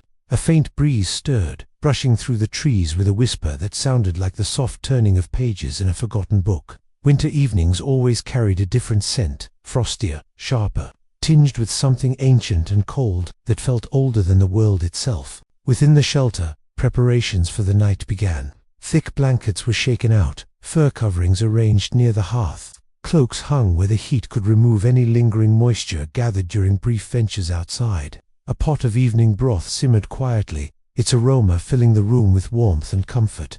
It was made from stored grains, a handful of dried vegetables, and a pinch of herbs, simple but nourishing, exactly what was needed to carry them through the long winter night ahead. Children, who had spent the day helping with smaller tasks or playing quietly near the fire, began to grow sleepier as the dimming light blended with the gentle warmth. They curled closer to parents or older siblings, their small hands tucked beneath furs, their breaths deepening into soft, rhythmic sighs. The firelight danced across their peaceful faces, casting a tender glow that eased the tension from everyone's hearts. Seeing children warm, fed, and safe in winter brought a special kind of comfort, a feeling as ancient as humanity itself. As night crept in, the room returned to a quieter state. The conversations faded into a comfortable silence, broken only by the bubbling of the simmering pot and the steady crackle of the fire. The air seemed to grow softer, the atmosphere drifting into the gentle stillness that nighttime always brought. The group gathered around the fire, each settling into a familiar place. Some sat on small wooden stools, others rested directly on thick pelts spread across the floor. Everyone leaned toward the warmth, their bodies relaxing, the quietness sinking into their bones. An elder, seated closest to the fire, looked into the flames with a faraway expression. Winter evenings often brought memories with them, stories not yet told, or stories told so many times they had become woven into the fabric of the family. Without being asked, their voice rose softly, carrying a slow, steady rhythm that matched the calm beat of the flames. They spoke of winters long past, winters harsher than this one, winters when the snow had reached the rooftops and the wind had howled day after day. They spoke of ancestors who had survived by sheer will, by determination, by the warmth of community. Stories like these were not merely tales told to pass the time, they were lessons, reminders, anchors that grounded each generation in the timeless struggle of survival and resilience. While the elder spoke, the fire's glow grew deeper, richer, adding its own quiet voice to the story. Flames flickered, illuminating the listeners' faces in soft gold, their eyes reflecting tiny sparks of light. Outside, the wind strengthened slightly, brushing against the walls with a soft, sweeping hush. But inside, the warmth remained unbroken, steady, a small universe of comfort held together by fire, memory, and shared presence. When the story ended, a hush settled again, not an empty silence, but one filled with warmth, meaning, and the slow, ancient sense of continuity that winter always brought. Someone stirred the pot of broth, ladling portions into wooden bowls. The steam rose in spirals, carrying with it the scent of herbs. Each person accepted their portion with gratitude, the warmth of the bowl seeping into chilled fingers. In winter, even a simple meal felt sacred. As they ate, the sky outside deepened into night, true winter night, thick and heavy, woven from darkness and frost. The sounds of the world grew distant. Even the wind softened, as if retreating into deeper cold. Snowflakes drifted past the small window slit, glowing faintly white against the shadowed world, like tiny spirits moving through the air. Inside, the last of the broth was shared, bowls set aside, and blankets drawn closer. The fire was fed again, building it into a deep, steady glow meant to last through the night. Light flickered across the room in slow, hypnotic motions, easing the listeners' minds into the soft space between wakefulness and sleep. Some leaned back against the wooden walls, eyes half closing as the warmth lulled them. Others stretched out on the floor, burrowing beneath furs, finding comfort in the closeness of companions. The firelight dimmed slightly as the flames settled into a steady rhythm. The room's air grew warmer, thicker, embracing everyone with a sense of safety and calm. A soft murmur drifted from one corner as someone whispered a quiet thanks to the fire, to the shelter, to the steady heartbeat of warmth that kept them alive. Such whispers were common in winter, quiet gratitude expressed in simple words. Recognizing the fragile balance between life and cold, between endurance and vulnerability. Gradually, the room fell into deeper silence. Only the fire remained awake, crackling gently, its glow wrapping around the sleepers like a protective spirit. Outside, the snow continued to fall light now, patient, steady, blanketing the world in layers of softness. And as the long winter night settled into its deepest hours, the fire kept watch, holding the darkness at bay, guarding the small, flickering heart of warmth at the center of the cold, ancient world. And the cold, ancient world pressed closer as the night deepened, settling itself around the small shelter like a vast, silent sea of frost. The wind, which had quieted for a time, began to rise again, not in fierce gusts but in long, slow breaths that drifted through the trees, brushing the snow-covered branches in soft, whispering strokes. Each exhale of wind stirred faint spirals of powder across the ground, shifting the edges of drifts with such delicate motion that it seemed the earth itself was breathing beneath its heavy winter blanket. Inside, the sleepers lay wrapped in dreams as soft as the furs covering them. Their breaths mingled with the faint crackle of the hearth, creating a gentle harmony that filled the dimness like a lullaby. The fire glowed with a quiet steadiness now, its flames gathered low but strong, flickering in slow, hypnotic rhythms that cast warm pulses of light across the wooden walls. Shadows moved in easy waves, stretching and curling, weaving themselves into the room like silent companions. One of the adults stirred faintly, though they did not fully wake, just shifted slightly closer to the warmth of the fire, instinctively seeking its gentle glow. Their movement dislodged a small drift of warmth that drifted across the floorboards, brushing lightly against the cold air still lingering in the corners. Winter nights were always filled with these tiny, instinctive motions, small adjustments that kept the body warm, safe, and aligned with the slow heartbeat of the fire. The cold outside had grown sharper, more crystalline. Frost thickened on the beams and shutters, forming delicate patterns that looked like tiny branching trees etched across the wood. These frost patterns were familiar to those living through winter. Some believed they were messages from the spirits of the cold, marking the home with their presence. In certain ancient traditions, families studied these frost shapes in the morning, tracing them with their fingertips to see what stories the night had woven. As the fire breathed steadily on, the world outside slipped deeper into its frozen quiet.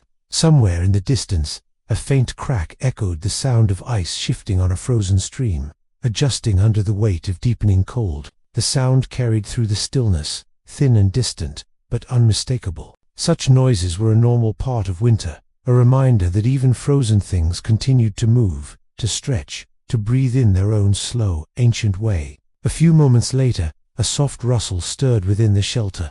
A child, half dreaming, shifted beneath a fur blanket, their small hands curling as they murmured something unintelligible. Their breath created tiny clouds of warmth against the cool air, and for a moment, the firelight caught the faint mist, making it glow softly before it vanished. A parent, still mostly asleep, instinctively reached out and pulled the blanket more securely over the child, tucking them into the warm cocoon that kept the cold at bay. Through the narrow roof vent, a thin wisp of smoke drifted into the night, dissolving quickly into the cold air outside. The vent allowed the fire to breathe, to draw in fresh air and release its faint plume into the sky.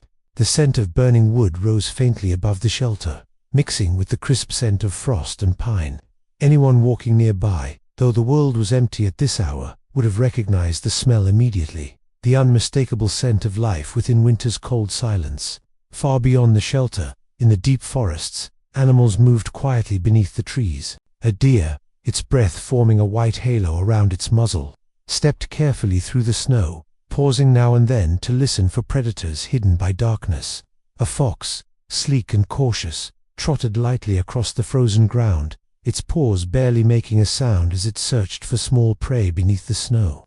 Even the wolves, who traveled with their packs through the long night, moved silently, their presence marked more by the soft imprint of paw prints than by sound. But none of these distant sounds or movements reached the shelter with any urgency.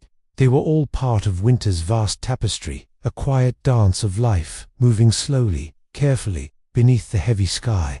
The people inside remained untouched by these distant motions, protected by their walls, their fire, and the shared warmth of one another.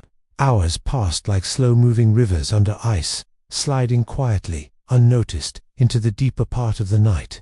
The fire, though calm, needed tending eventually, and it was one of the adults who woke first to this gentle duty.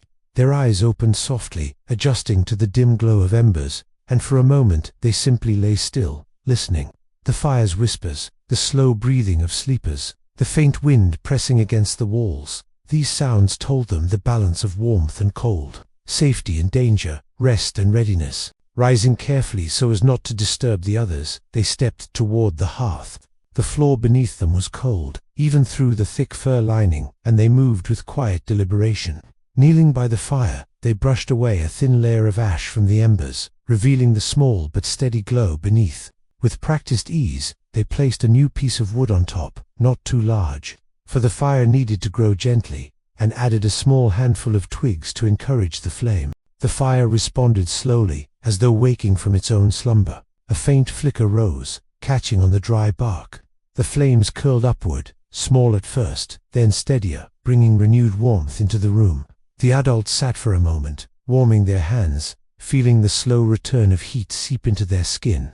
They closed their eyes briefly, letting the glow relax the stiffness that had settled into their body during the long hours of rest. As the fire grew brighter, the room warmed once more. Shadows shifted across the walls, lengthening and shrinking with the movement of the flames. The person tending the fire glanced around the shelter, checking each sleeping figure with quiet affection.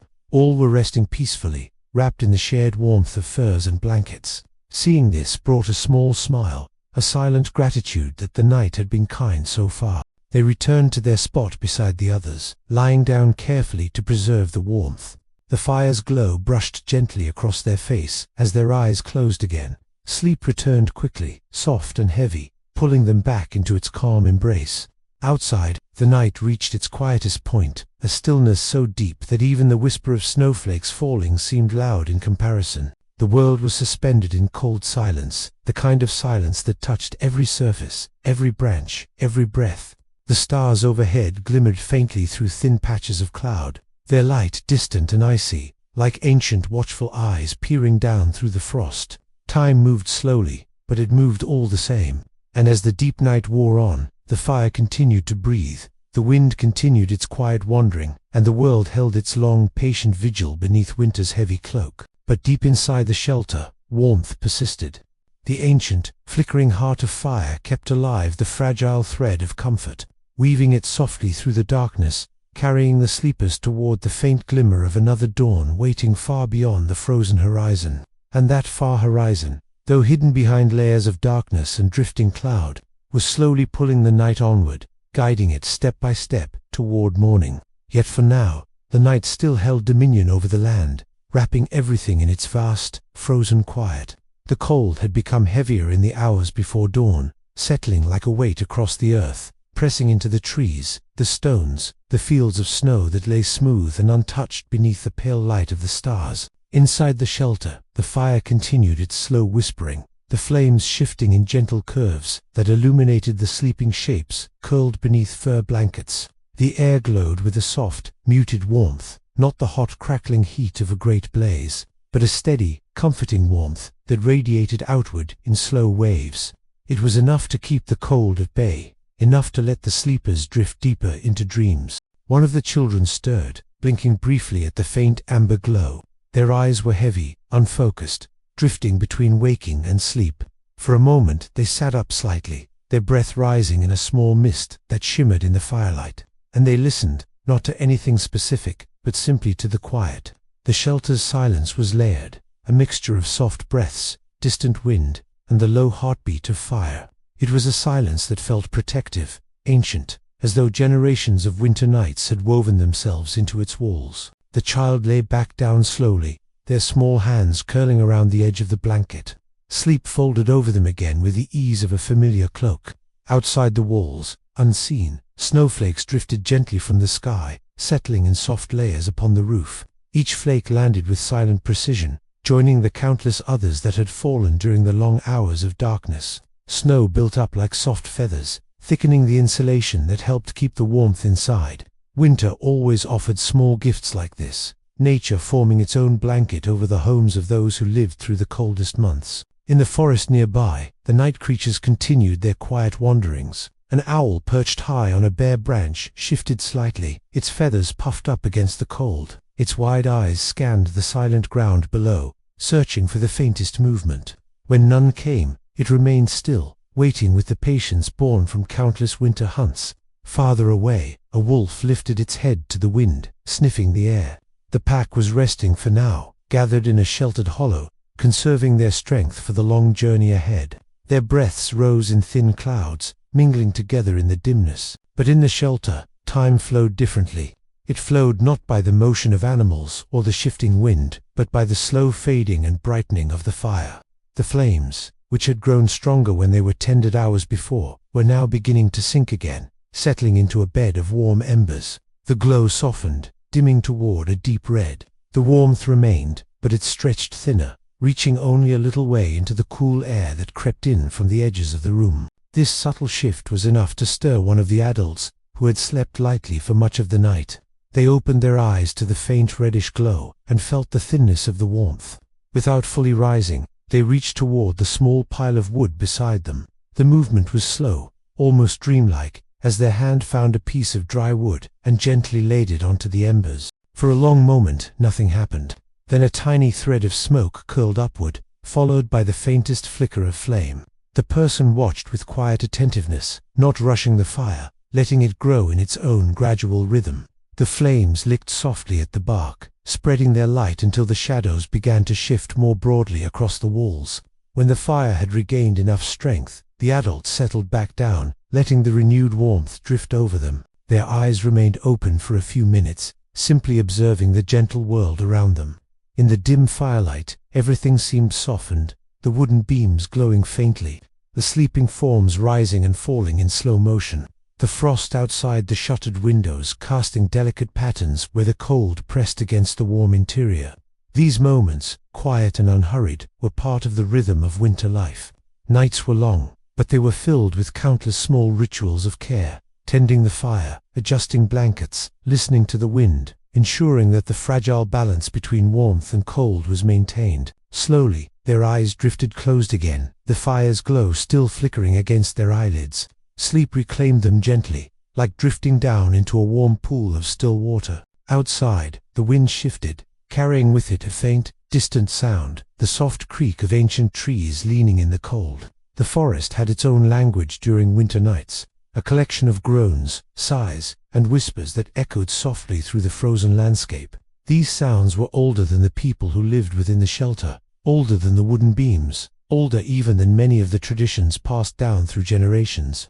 They were the voice of winter itself, speaking in quiet tones that only the patient could hear. Time passed, and in that slow passing, the sky began to change. It was not dawn yet, nowhere near, but the blackness of night softened almost imperceptibly, a faint thinning of the darkness near the horizon, as though the night were exhaling after holding its breath for many hours. The stars dimmed just slightly, their icy light becoming gentler. It was the first distant sign that the world was slowly, steadily turning toward morning. Inside the shelter, the warmth had strengthened once more. The fire, now burning with a renewed gentle energy, filled the room with a soft amber glow. The air felt more comfortable, and the cold no longer seeped so heavily around the edges. The furs and blankets cradled the sleepers in a cocoon of comfort, keeping them safe against the frigid world lying just beyond the door. One of the adults dreamed of walking through a snow-covered field, the sky above vast and pale, the wind brushing softly across their face. The dream felt peaceful, familiar, like a memory from childhood or a story told on long winter nights. Another dreamed of sitting beside a larger hearth, surrounded by friends and family, the room filled with laughter and warm food. Winter dreams were often like this, simple, quiet, filled with warmth and longing. At the far end of the shelter, a tiny sound stirred the air, a faint tapping, almost like the brush of a fingertip against wood. It repeated once, then again. It was nothing alarming, just the settling of the wooden walls contracting in the cold. But in winter, people learned to listen to every sound, to understand their meanings. This tapping meant the temperature outside was dropping even lower. tightening the wood, making it shift slightly under pressure.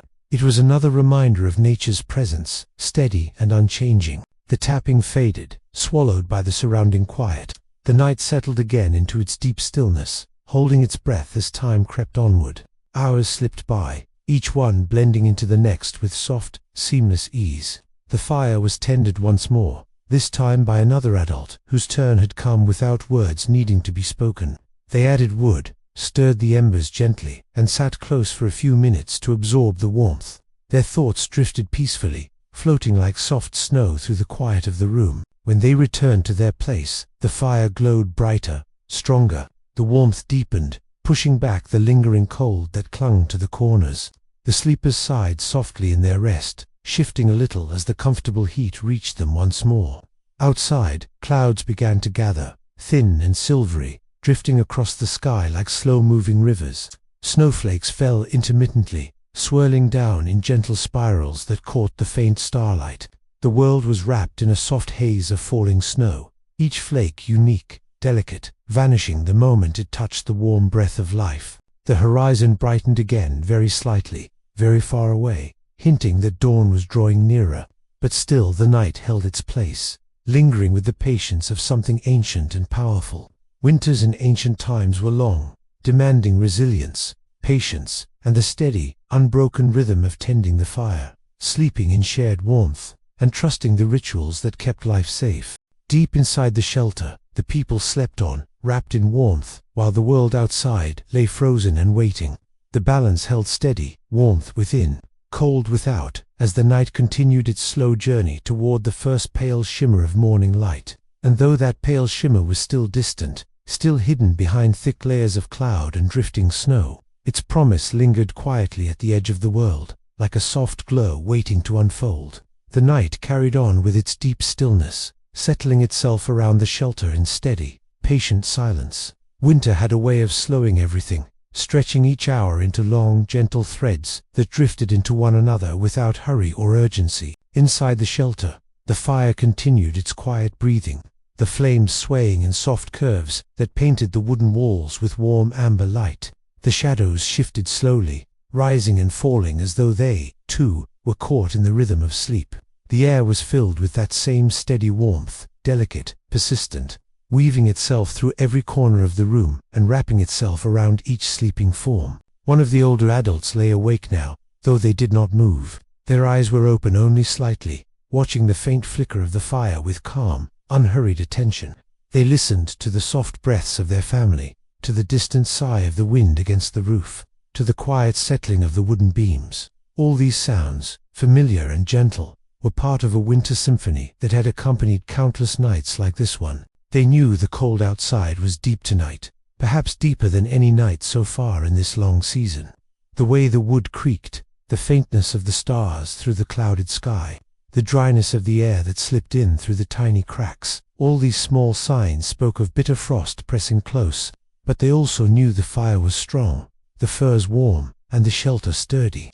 Winter could be harsh, but people had learned its language, its patterns, its quiet warnings, and so even on a night like this, there was comfort in the knowledge that they were safe. Their gaze drifted across the room to where the youngest child slept curled into a small bundle, one tiny hand resting outside the blanket. They watched the slow rise and fall of the child's breath, the softness of their dreams evident in their peaceful stillness. Moments like this, surrounded by the warmth and life of family, made even the harshest winter nights feel gentle, bearable, almost tender. After a while, the adult's eyes closed again, though they remained lightly awake, drifting in that soft space between rest and awareness. This half-sleep was common in winter, a kind of shared vigilance passed from generation to generation, ensuring that someone was always near to the fire, always listening. Outside, the wind shifted once more, brushing through the trees with a long, low murmur. Snowflakes drifted sideways, caught in the slow swirl of the breeze. They settled across the frozen ground like tiny stars fallen from the sky, each one unique, each one shining faintly before merging into the growing blanket of white. Farther in the forest, a family of deer moved softly through the trees, their hooves crunching faintly in the powdery snow. They traveled with quiet intention, seeking a sheltered place to rest before the dawn. Their breaths came out in pale clouds, vanishing quickly in the cold air. Nearby, a small hare paused, its ears twitching as it listened for danger.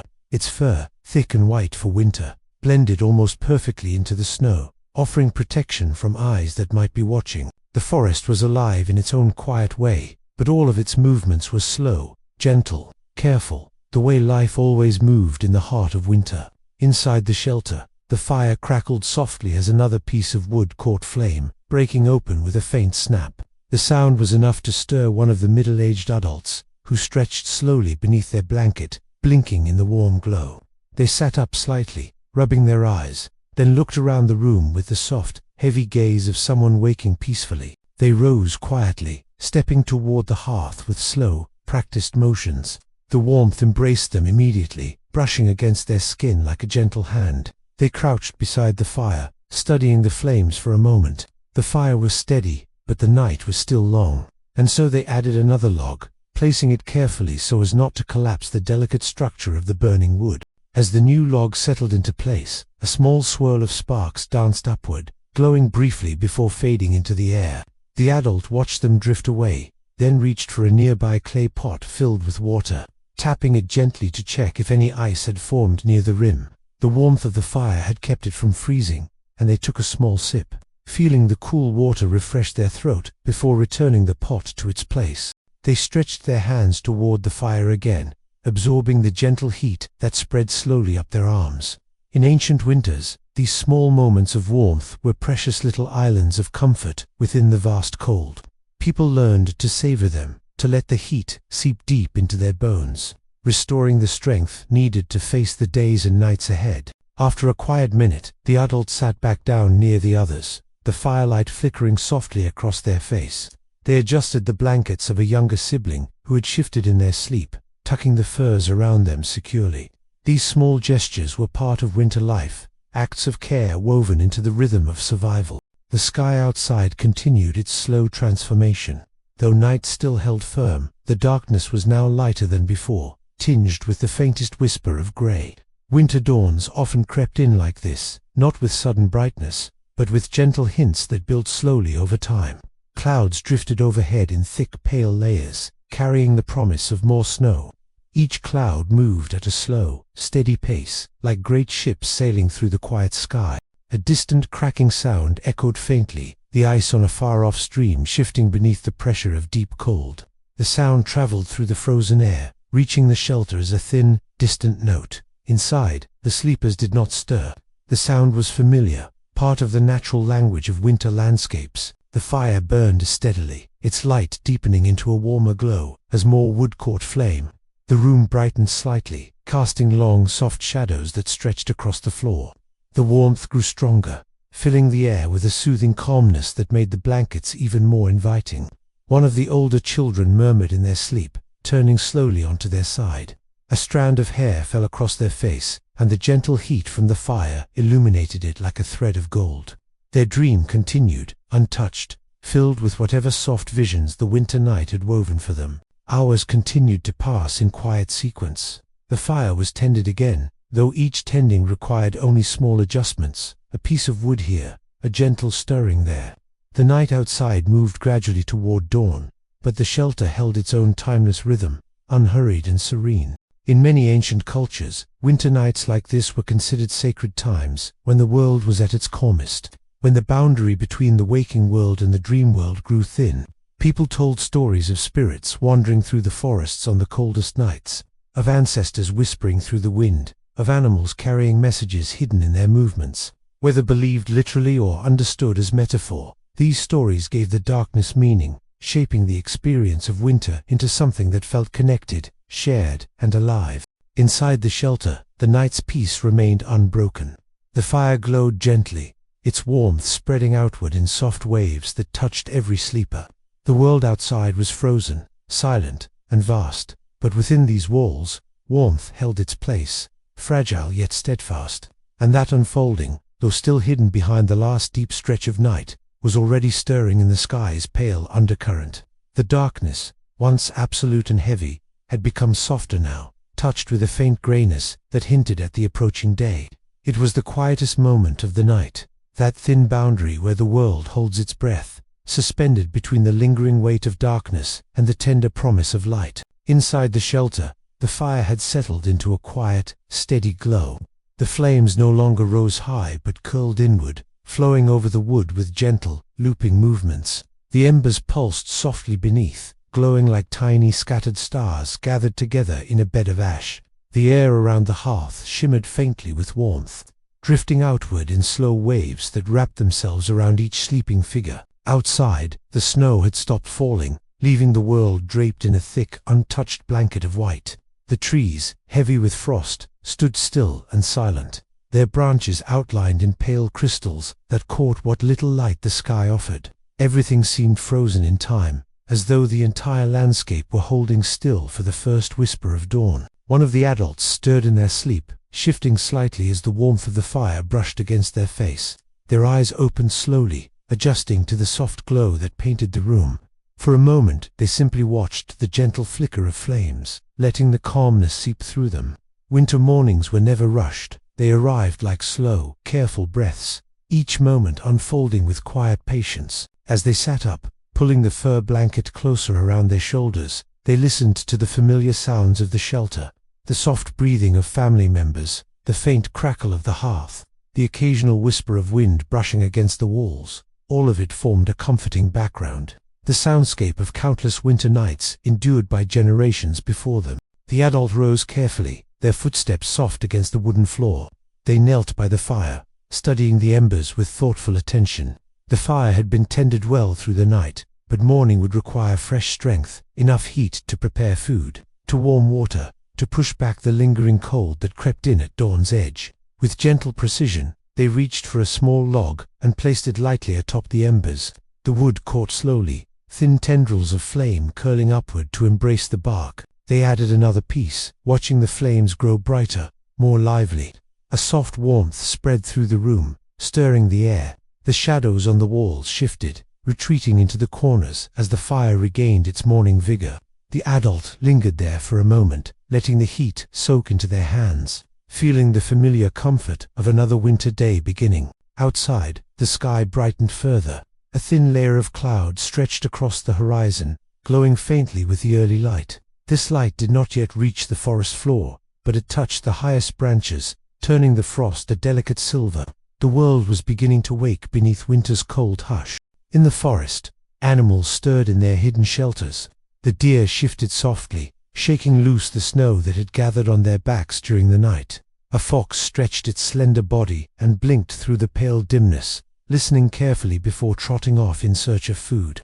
Birds, perched in small clusters within the thickest branches, fluffed their feathers against the cold, waiting for the first touch of warmth before beginning their morning calls. But inside the shelter, the change came more slowly. Winter mornings were gentle transitions, warmth growing gradually, spreading from the heart of the hearth outward. One of the children woke next, their eyes opening with a soft, sleepy flutter. They blinked at the fire, then at the faint light creeping in around the shutters. For a moment they remained completely still, savoring the warmth of the blankets wrapped around them. Only when the fire crackled brightly did they sit up, rubbing sleep from their eyes. The adult, tending the fire, noticed the movement and offered a quiet smile, motioning gently for the child to stay wrapped until the room warmed a little more. The child nodded sleepily and curled back under the blanket, watching the flames dance through half-closed eyes. Gradually, others began to wake as well. Winter mornings rarely brought sudden activity. Instead, the household woke in soft waves, one after another, each person adjusting slowly to the coolness of dawn. The firelight washed over their faces, revealing calm expressions softened by rest. The oldest member of the family woke last, as was their custom. Age had made their movements slower, their bones more sensitive to cold, but winter wisdom lived within them like a steady flame. They had seen countless winters, harsh winters, mild winters, winters filled with storms, and winters filled with silence. Each year had taught them something new about surviving the cold, about listening to its subtle shifts, about honoring the rhythms of the season. When they finally sat up, their gaze moved immediately to the fire, noting its strength with a practiced eye. They nodded softly, approving of the careful tending that had taken place throughout the night.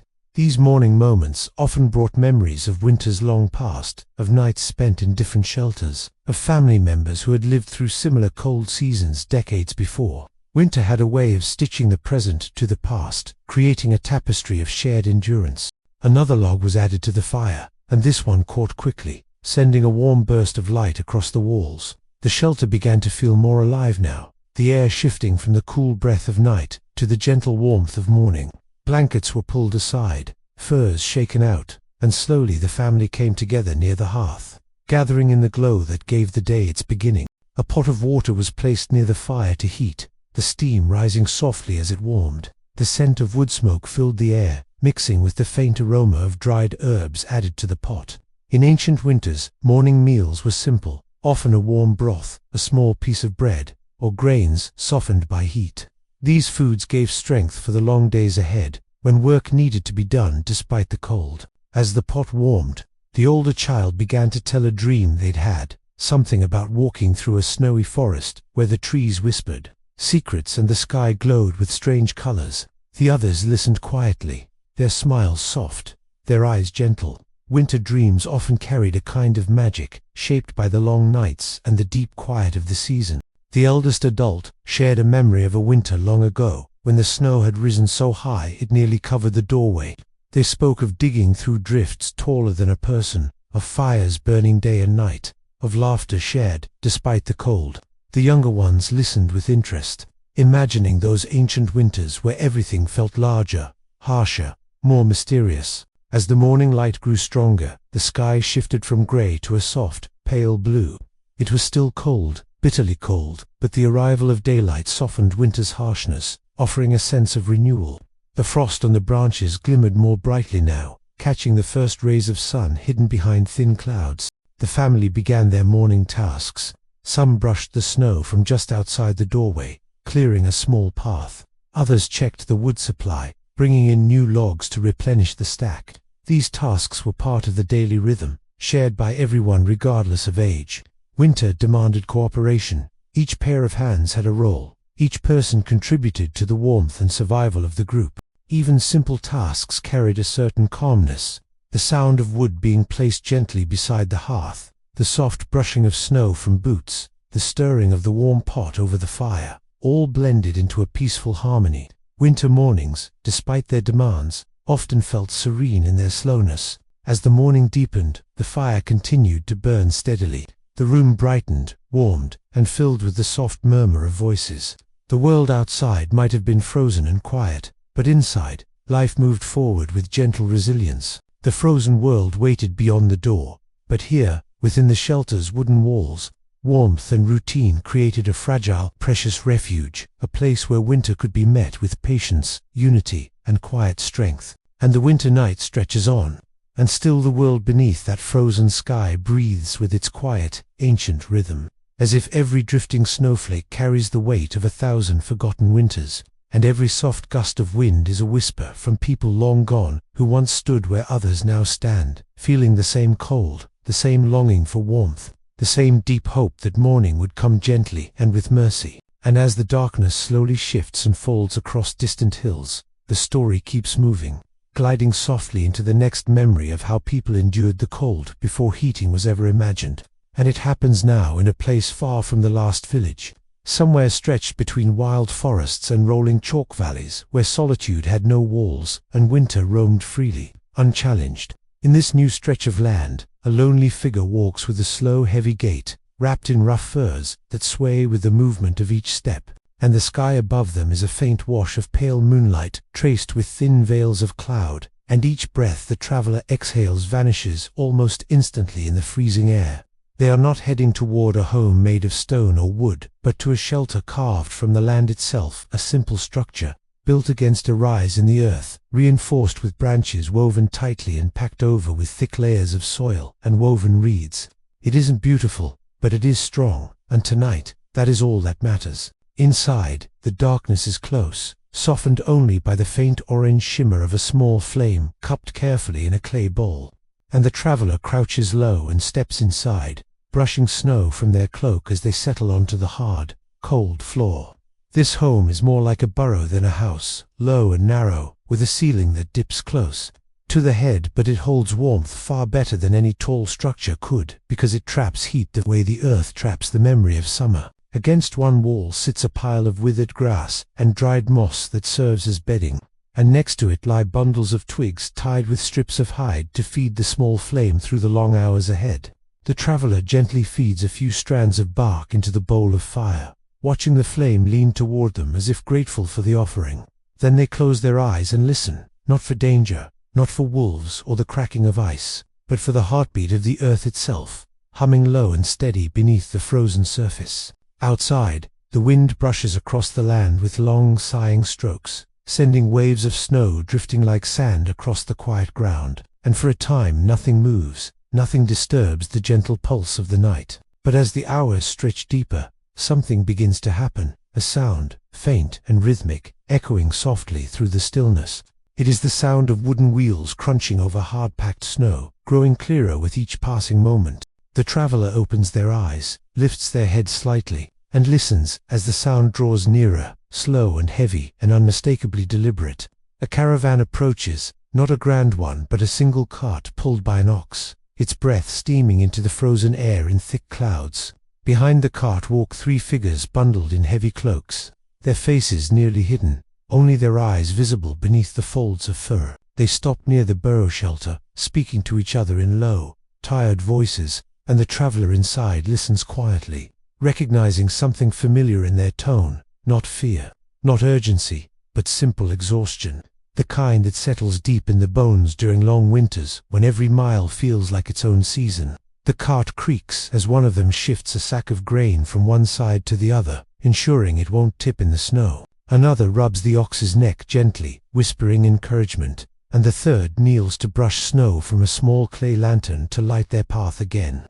The lantern flickers to life, its glow spreading through the swirling flakes like a tiny patch of sunrise. For a moment all three figures stand close to it, absorbing whatever warmth they can, and the sight of them, weary travelers relying on the smallest flame to guide them across a barren winter world, feels like an echo of so many who came before them. People who crossed frozen plains with only the thinnest of cloaks, who survived night after night by sharing breath, by huddling together beneath whatever scraps of wool or fur they could find, who knew that warmth wasn't something you owned, but something you created with one another.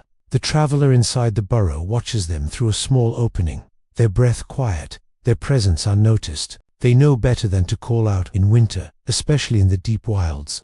Approaching strangers could be dangerous, not because people were cruel by nature, but because hunger and cold made every decision sharp and uncertain. So they watch silently, simply bearing witness to the familiar rituals of survival. And when the caravan moves on, the wheels groaning as they push through patches of thick snow, the traveler settles once more into the dim, earthy shelter, letting the faint sounds fade back into quiet. Time passes differently. In deep winter hours stretch like strands of wool pulled thin. Days blend together in shades of gray and blue, and nights seem to go on forever, as if the sun has forgotten its duty. And so, the traveler, like countless others across centuries and landscapes, relies on rhythm instead of ours. They feed the fire, they wrap their cloak tighter, they check the roof for weak spots where frost might creep in. They chew dried roots stored from autumn's harvest, and drink melted snow warmed lightly over the flame. They wait, they endure, they make the night bearable not through comfort but through patience. Far away from this shelter, in another stretch of forest, a different kind of survival unfolds. Several figures gather around a fire beneath a half-collapsed wooden canopy, their hands extended toward the flames as snowflakes melt instantly against their skin. Their cloaks are thinner than the travelers, their shoes are worn, their lips are cracked from cold, but their voices are warm as they murmur to one another, sharing stories, not because they are asked to, but because the telling of stories softens the bite of winter, makes the hours feel shorter, and reminds them that they're not alone under the weight of frost.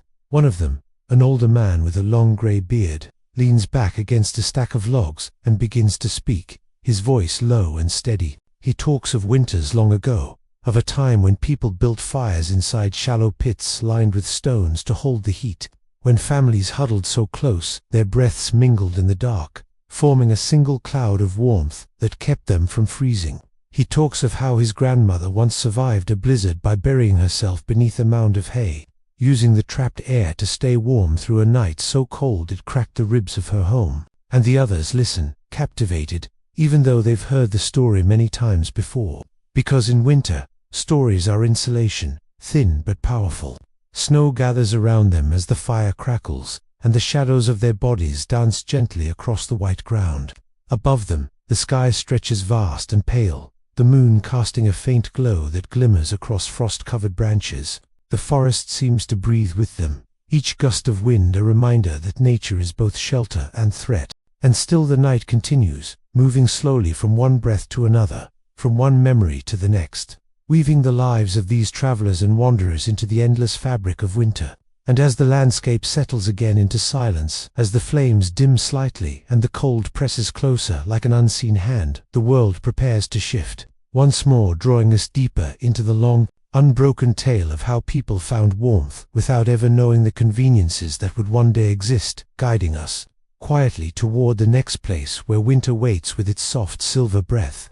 And the winter night stretches on, and still the cold drifts softly across the land, like a thought the world has not yet finished thinking. And somewhere beyond those dimming embers and hushed breaths, the darkness folds open into another place, another moment in time where people cling to warmth not with comfort, but with determination carved deep into their bones. And as the snow settles in slow, shimmering curtains over the earth, we slip gently into that next memory, letting the night guide us further. In a distant valley, where the hills curve like sleeping giants and the frozen river cuts through the land in a pale, gleaming ribbon, a small settlement crouches close to the earth. The houses are round and low, with thatched roofs layered thick with reeds and grasses, weighed down with stones to keep the winter wind from lifting them away. Smoke curls slowly from narrow openings at the tops, drifting upward in faint grey trails that vanish against the star-glazed sky. Inside these homes, warmth does not come from a roaring fire or a glowing hearth, but from a combination of many small, deliberate choices. Compact rooms, thick walls plastered with mud and straw, floors lined with rushes, and bodies gathered close. In one of these roundhouses, a family prepares for the long stretch of night ahead. A woman kneels beside the central fire pit, feeding it with carefully rationed pieces of wood, no thicker than her wrist, turning each one patiently so it catches at the right angle. Her hair is wrapped in wool cloth, her hands cracked from days of cold work, but her movements are steady, practiced. Behind her, leaning against the curved wall, a young boy is wrapping himself in a blanket made of woven goat hair, pulling it tight up to his chin. Beside him sits an older man, maybe his grandfather, with eyes half closed, humming in a soft, rhythmic tune, his voice low and warm like distant thunder. The woman lifts a pot from the edges of the coals and pours its contents into 2 small bowls. It's not much, only a thin broth made from dried herbs and the last scraps of root vegetables saved from the previous season. But the steam that rises from it fills the air with a faint, comforting scent, reminding everyone in the room of late summer fields, now sleeping under layers of ice. The boy cups his hands around the bowl and breathes deeply, letting the warmth seep through his palms. And for a brief moment, the harshness of the winter night feels softer, less sharp. Outside the hut, a group of villagers push through the snow toward a communal shelter built from heavy logs and packed earth. They carry torches that sputter and hiss in the icy wind, casting flickering halos of light that ripple across the frozen ground. This shelter is larger than the homes, a place where people gather on the coldest nights to share heat and stories, a tradition older than any name they carry. Inside, the fire is already burning, flames licking upward as if desperate to be seen, and the warmth reaches outward like an embrace. A woman wearing a cloak of stitched-together rabbit skins stands near the fire, rubbing her hands together vigorously. She watches as more villagers enter, stamping snow from their boots, shaking frost from their hair. 3 hunters arrive carrying a bundle of pine branches, and they place them near the pit, releasing a sharp, fragrant scent that mingles with the smoke. Pine, everyone knows, burns slowly and evenly, a precious quality in nights like this, when every log is counted, every ember watched. As the villagers settle onto woven mats around the fire, an elder lifts a carved wooden flute to their lips and begins to play a soft, lilting melody. The music drifts through the room in gentle waves, echoing against the rounded walls, and the children nearby grow quiet, listening with wide eyes. The tune carries with it a sense of age, of something remembered from long before they were born. A reminder that winter has always been survived through togetherness. Far outside this valley, in the shadowed ridges of a mountain range, a different story unfolds. Several figures, wrapped heavily in animal hides, make their way across a narrow path carved from centuries of foot travel. The wind howls here, racing down the cliffs in sharp invisible currents that bite at exposed skin. The mountains tower above them, enormous and indifferent, their slopes etched with icy scars that shimmer faintly in the moonlight. The group moves slowly but steadily, carrying bundles on their backs filled with dried meat, tufts of wool, and tools wrapped in cloth. They are on their way to a stone cavern tucked into the mountainside, a shelter used only in the harshest winters. It is a place where warmth is not made, but found warmth preserved in the deep belly of the earth. When they reach the entrance, they step inside one by one, ducking beneath the jagged rock overhang. The cavern opens into a vast, dark space, where underground heat rises in gentle waves, warming the air naturally. The moment they remove their hoods, the tension slips from their shoulders. The cavern hums with a faint, warm draft from vents deeper below. It is not hot, not even properly comfortable, but compared to the cutting cold outside, it feels like a blessing. They spread their blankets across the stone floor, set down their bundles, and begin to prepare their evening meal. Sparks fly as one of them strikes flint against stone, lighting a small pile of dried moss. Soon a modest fire crackles in the center of the cavern, its glow lighting up the rocky walls in soft, trembling amber. One of the women reaches into her satchel and pulls out a small clay vessel filled with rendered fat. Carefully she places it near the fire, letting it soften. This fat, collected slowly over many months, will be used to coat the inner layers of their clothing, a technique practiced by mountain dwellers for generations. It helps block wind, traps warmth close to the body, and turns even the roughest hides into a simple but effective barrier against cold. As she brushes the thick, greasy mixture onto strips of fur, the others talk quietly, discussing the journey ahead, the unpredictable storms, the routes they must take to trade with neighboring villages once the weather softens. Elsewhere, deep in a forest where the trees stand tall like ancient guardians, another kind of winter shelter rests beneath a blanket of snow. A family has constructed a temporary home from cut branches, arranged in a dome and insulated with layers of pine needles. They built it in late autumn, knowing the first wave of snow would cover it completely, creating an insulated mound that blends seamlessly with the landscape. Inside, the floor is lined with straw, and the only opening is a narrow entrance low to the ground. They crawl inside now, one after another, forming a small cluster of warmth. The interior is dark, quiet, and surprisingly warm, because snow itself, though cold to the touch, traps heat when packed tightly. They pass around a small piece of beeswax, lighting it to provide both light and a tiny bit of warmth. Its glow is soft, almost shy, illuminating their faces in golden patches. A mother hums softly to hush a restless child, while a man sits near the entrance listening to the forest outside. The snap of frozen branches, the distant bark of an animal, the whisper of snow sliding from high boughs, and the night deepens, and the cold thickens. And still, people endure. They have always endured, through furs and hides, through earth shelters and shared fires, through caves that breathe warmth, through stories, through silence, through the simple act of staying close to one another. Far beyond these places, the winter wind continues to drift, carrying with it the faint echoes of every life it has touched. And as it moves across the sleeping world, it leads us quietly onward, guiding us to the next place where another fire flickers, another family huddles close, another ancient winter waits to be remembered. And the winter night stretches on, and the cold continues its slow, ancient wandering across the world, brushing softly against forests and valleys and distant mountains, as if it is searching for every last ember of warmth to test, to challenge, to press its weight upon. Yet everywhere it goes, it finds people who have learned, across centuries, to meet it with patience rather than fear. And as the darkness deepens once more, we drift gently into the next moment, where another life stirs beneath the heavy cloak of winter. Far from the forest shelters and mountain caverns, a river winds through a frozen plain, its surface a patchwork of ice plates that shift and groan with each passing breeze. Along its banks sits a settlement built of timber and clay, with longhouses arranged in a crescent shape that mirrors the curve of the river. Smoke rises from the central hearth of each home, not in tall, confident columns, but in thin, wavering strands that tangle with the wind. Inside one of these longhouses, dozens of people have gathered for the night, their bodies forming a warm mass beneath thick woolen blankets and heavy furs sewn with bone needles. The longhouse is dim, lit only by embers glowing softly within a pit at its center. A woman sits closest to the fire, her hands busy spinning yarn from a bundle of coarse wool resting in her lap. Her fingers move slowly, deliberately, despite the stiffness that cold leaves in her joints. Beside her, an elderly man leans heavily on his walking stick, watching the embers with half-lidded eyes that have seen far too many winters. He breathes out slowly, as if releasing a long-held memory. Across from them, a row of children sits shoulder to shoulder, their feet tucked beneath blankets, their faces flushed from the lingering warmth of the day.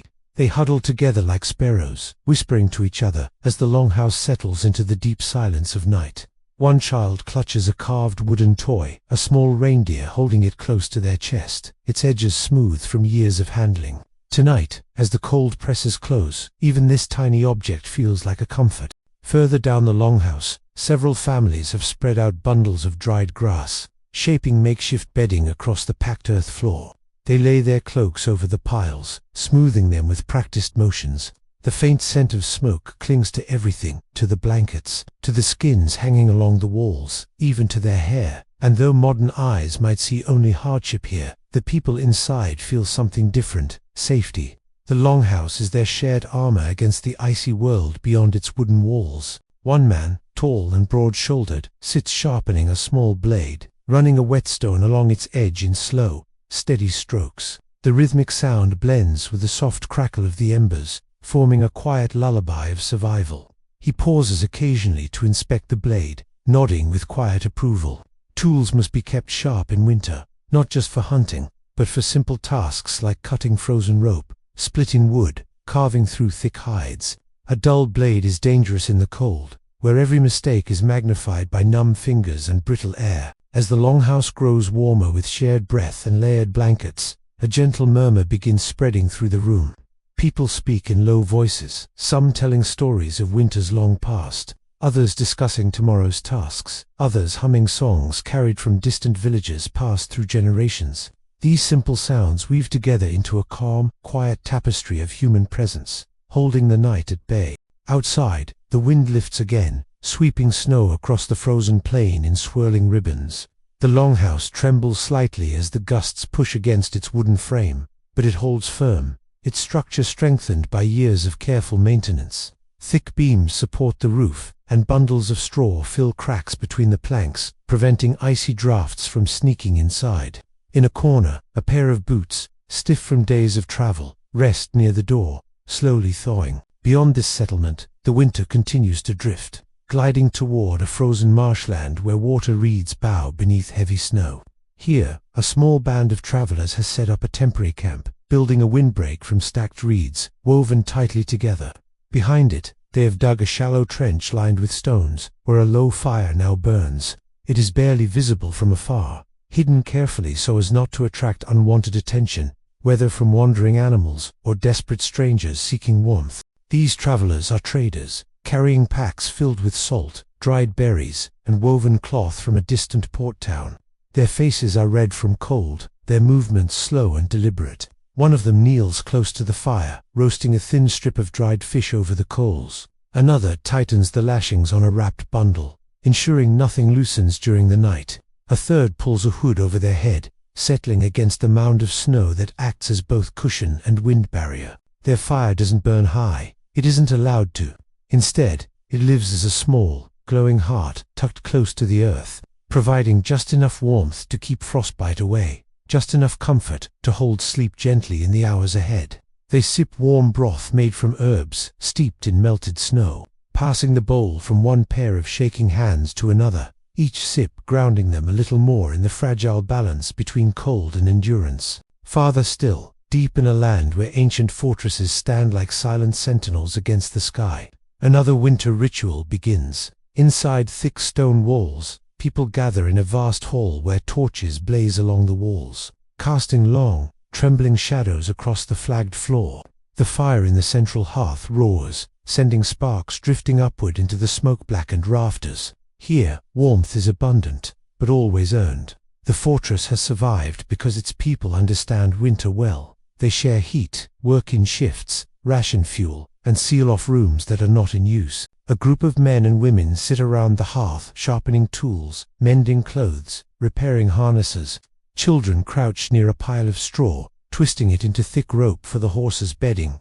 The air is thick with the smell of burning oak, damp wool, and spiced broth simmering in a large kettle. The firelight reflects in their eyes as they talk, laugh softly, and occasionally fall silent, listening instinctively for any change in the rhythm of the wind outside. Even in this fortress with its walls as strong as mountains, winter remains an adversary worthy of respect. And as the night grows deeper and quieter, as the cold continues to drift across lands far and wide, gathering frost along the way, it feels as though every settlement, every cave, every shelter, every fire becomes a single thread in a vast, ancient tapestry of survival. And somewhere within that tapestry, countless lives hum with the same steady truth. People endure, through cold that cracks the earth, through winds that erase footprints in seconds, through nights that stretch longer than memory. People find warmth not only in flames, not only in fur or wool, but in each other, in shared breath, shared stories, shared stillness. And the winter night stretches on, guiding us gently onward, toward the next fire waiting quietly in the dark. And the winter night stretches on, and still the cold drifts softly across the world, like a long, unbroken breath, brushing against every village, every shelter, every quiet corner where people gather close to protect the fragile glow of warmth they have managed to keep alive. And as the darkness deepens once more, the story slips forward again, moving gently into another place where another fire flickers, another family huddles close, another winter memory waits to unfold beneath the heavy hush of snow. Far beyond the fortress walls, miles away from stone and timber, and all the familiar shapes of settlement, the land opens into a wide stretch of frozen meadow. The ground beneath the snow is uneven, dotted with the faint rise and fall of hillocks hidden beneath thick drifts. In the middle of this quiet expanse stands a solitary wooden hut, barely large enough for a single person to lie down. Its walls are made from old planks patched with bits of bark, its roof covered with a thick layer of thatch weighed down with stones. Smoke curls faintly from a hole in the roof, rising in a thin column that wavers in the icy wind. Inside, a shepherd sits near a tiny fire, warming their hands as they watch a pot suspended above the coals. The fire is small, just enough to heat water and warm the room slightly, because wood is scarce here and must be rationed with great care. The shepherd wears a cloak lined with wool sheared months ago, the leftover scraps stuffed into the sleeves and collar for extra insulation. Their boots are wrapped in layers of cloth and animal hide, the soles reinforced with strips of bark to prevent the biting cold of the frozen ground from seeping through. A soft bleat sounds from behind them, and the shepherd turns slightly to check on a young lamb lying on a bed of dry grass. The lamb trembles weakly, not from fear but from the lingering chill after a long day outside. Gently, the shepherd drapes an extra piece of wool over the small creature, tucking it in carefully as if it were a child. In the deep winters, the survival of even one lamb can determine whether a family makes it through the season with enough milk and wool to carry them into spring. The shepherd stirs the pot again, the steam rising in pale wisps that glow faintly in the firelight. The scent of the broth fills the tiny space, simple, earthy, made from dried herbs, stored before the first snowfall. They sip slowly, savoring the warmth more than the taste, because warmth is the rarest thing in nights like these. Outside, the wind shifts, carrying with it the faint, distant sound of something moving across the frozen meadow. The shepherd pauses, listening. It might be an animal, perhaps a fox or a deer moving through the snow in search of food. But after a moment, the sound repeats, a rhythmic crunching, too steady to belong to an animal. The shepherd stands slowly, gripping a wooden staff as they move toward the door. Peering out through the narrow gap, they see a line of dark shapes moving across the white landscape, a small group of travelers trudging through the snow. Their silhouettes bowed against the wind. They move in a single file, their cloaks billowing gently behind them, their boots sinking deep into the drifts. The shepherd watches silently, knowing better than to call out. Travelers in the dead of winter are unpredictable. They may be friendly, or they may be driven by hunger to desperation. So the shepherd waits, breath held, until the figures pass by without turning. their slow march continuing into the dim glow of the horizon. In another part of the world, far to the north, where daylight barely touches the land in winter, a group of people gather inside a round wooden hall. The walls are decorated with carved patterns of waves, animals, and swirling lines that mimic the shapes of drifting snow. The ceiling beams are thick and strong, wrapped with leather straps to prevent cracks caused by cold. At the center of the hall sits a large fire pit, surrounded by smooth stones that absorb heat during the day and release it slowly through the night. Women add logs to the fire, their breath visible as they speak quietly. Men mend fishing nets, laid out carefully across the floor, knotting them with stiff fingers. Children sit near the fire, roasting small chunks of fish on sharpened sticks, their faces glowing orange in the firelight. One woman weaves a blanket from strands of wool dyed in muted earth tones, her movements steady as the fire warms her back. In the north, survival depends on layers, not just of clothing, but of habits, of shared knowledge, of warnings passed down through generations. People here know how to trap heat inside their homes by hanging thick animal skins over the doorways, how to bury food beneath the permafrost to keep it edible for months, how to navigate storms guided only by the shape of drifting snow and the whisper of the wind. As the fire crackles, an elder begins to speak, their voice low and rhythmic. They tell a story of the first winter their people survived, of how an ancestor followed the tracks of a bear into a cave, discovering a pocket of warm air that saved their life. They tell of great snowstorms that swallowed entire villages, of frozen seas that cracked open under the weight of travelers, of the brave souls who ventured out to hunt, even when the cold was so sharp it burned the breath from their lungs. The children listen with wide eyes, not afraid but mesmerized, because they know these stories are not just tales, they are lessons, warnings, maps carved in memory. Far away from the northern hall, across another stretch of snow-covered wilderness, a group of nomads set up camp beside a frozen lake. Their tents are made from animal hides, stretched tightly over wooden frames, the fabric oiled to resist snow and wind. At the center of their camp burns a single round fire, protected by a ring of stones that trap heat and reflect it inward. The nomads use every part of the animals they hunt, sinew for thread, bones for tools, hides for clothes, fat for lamps. Tonight, several lamps burn in their tents, casting a warm golden hue through the hide walls. Shadows dance in soft patterns, creating an atmosphere that feels both ancient and intimate. A mother sits near the lamp, brushing the hair of her daughter with a comb carved from reindeer antler. The girl's eyes are heavy with sleep, her head leaning gently against her mother's arm.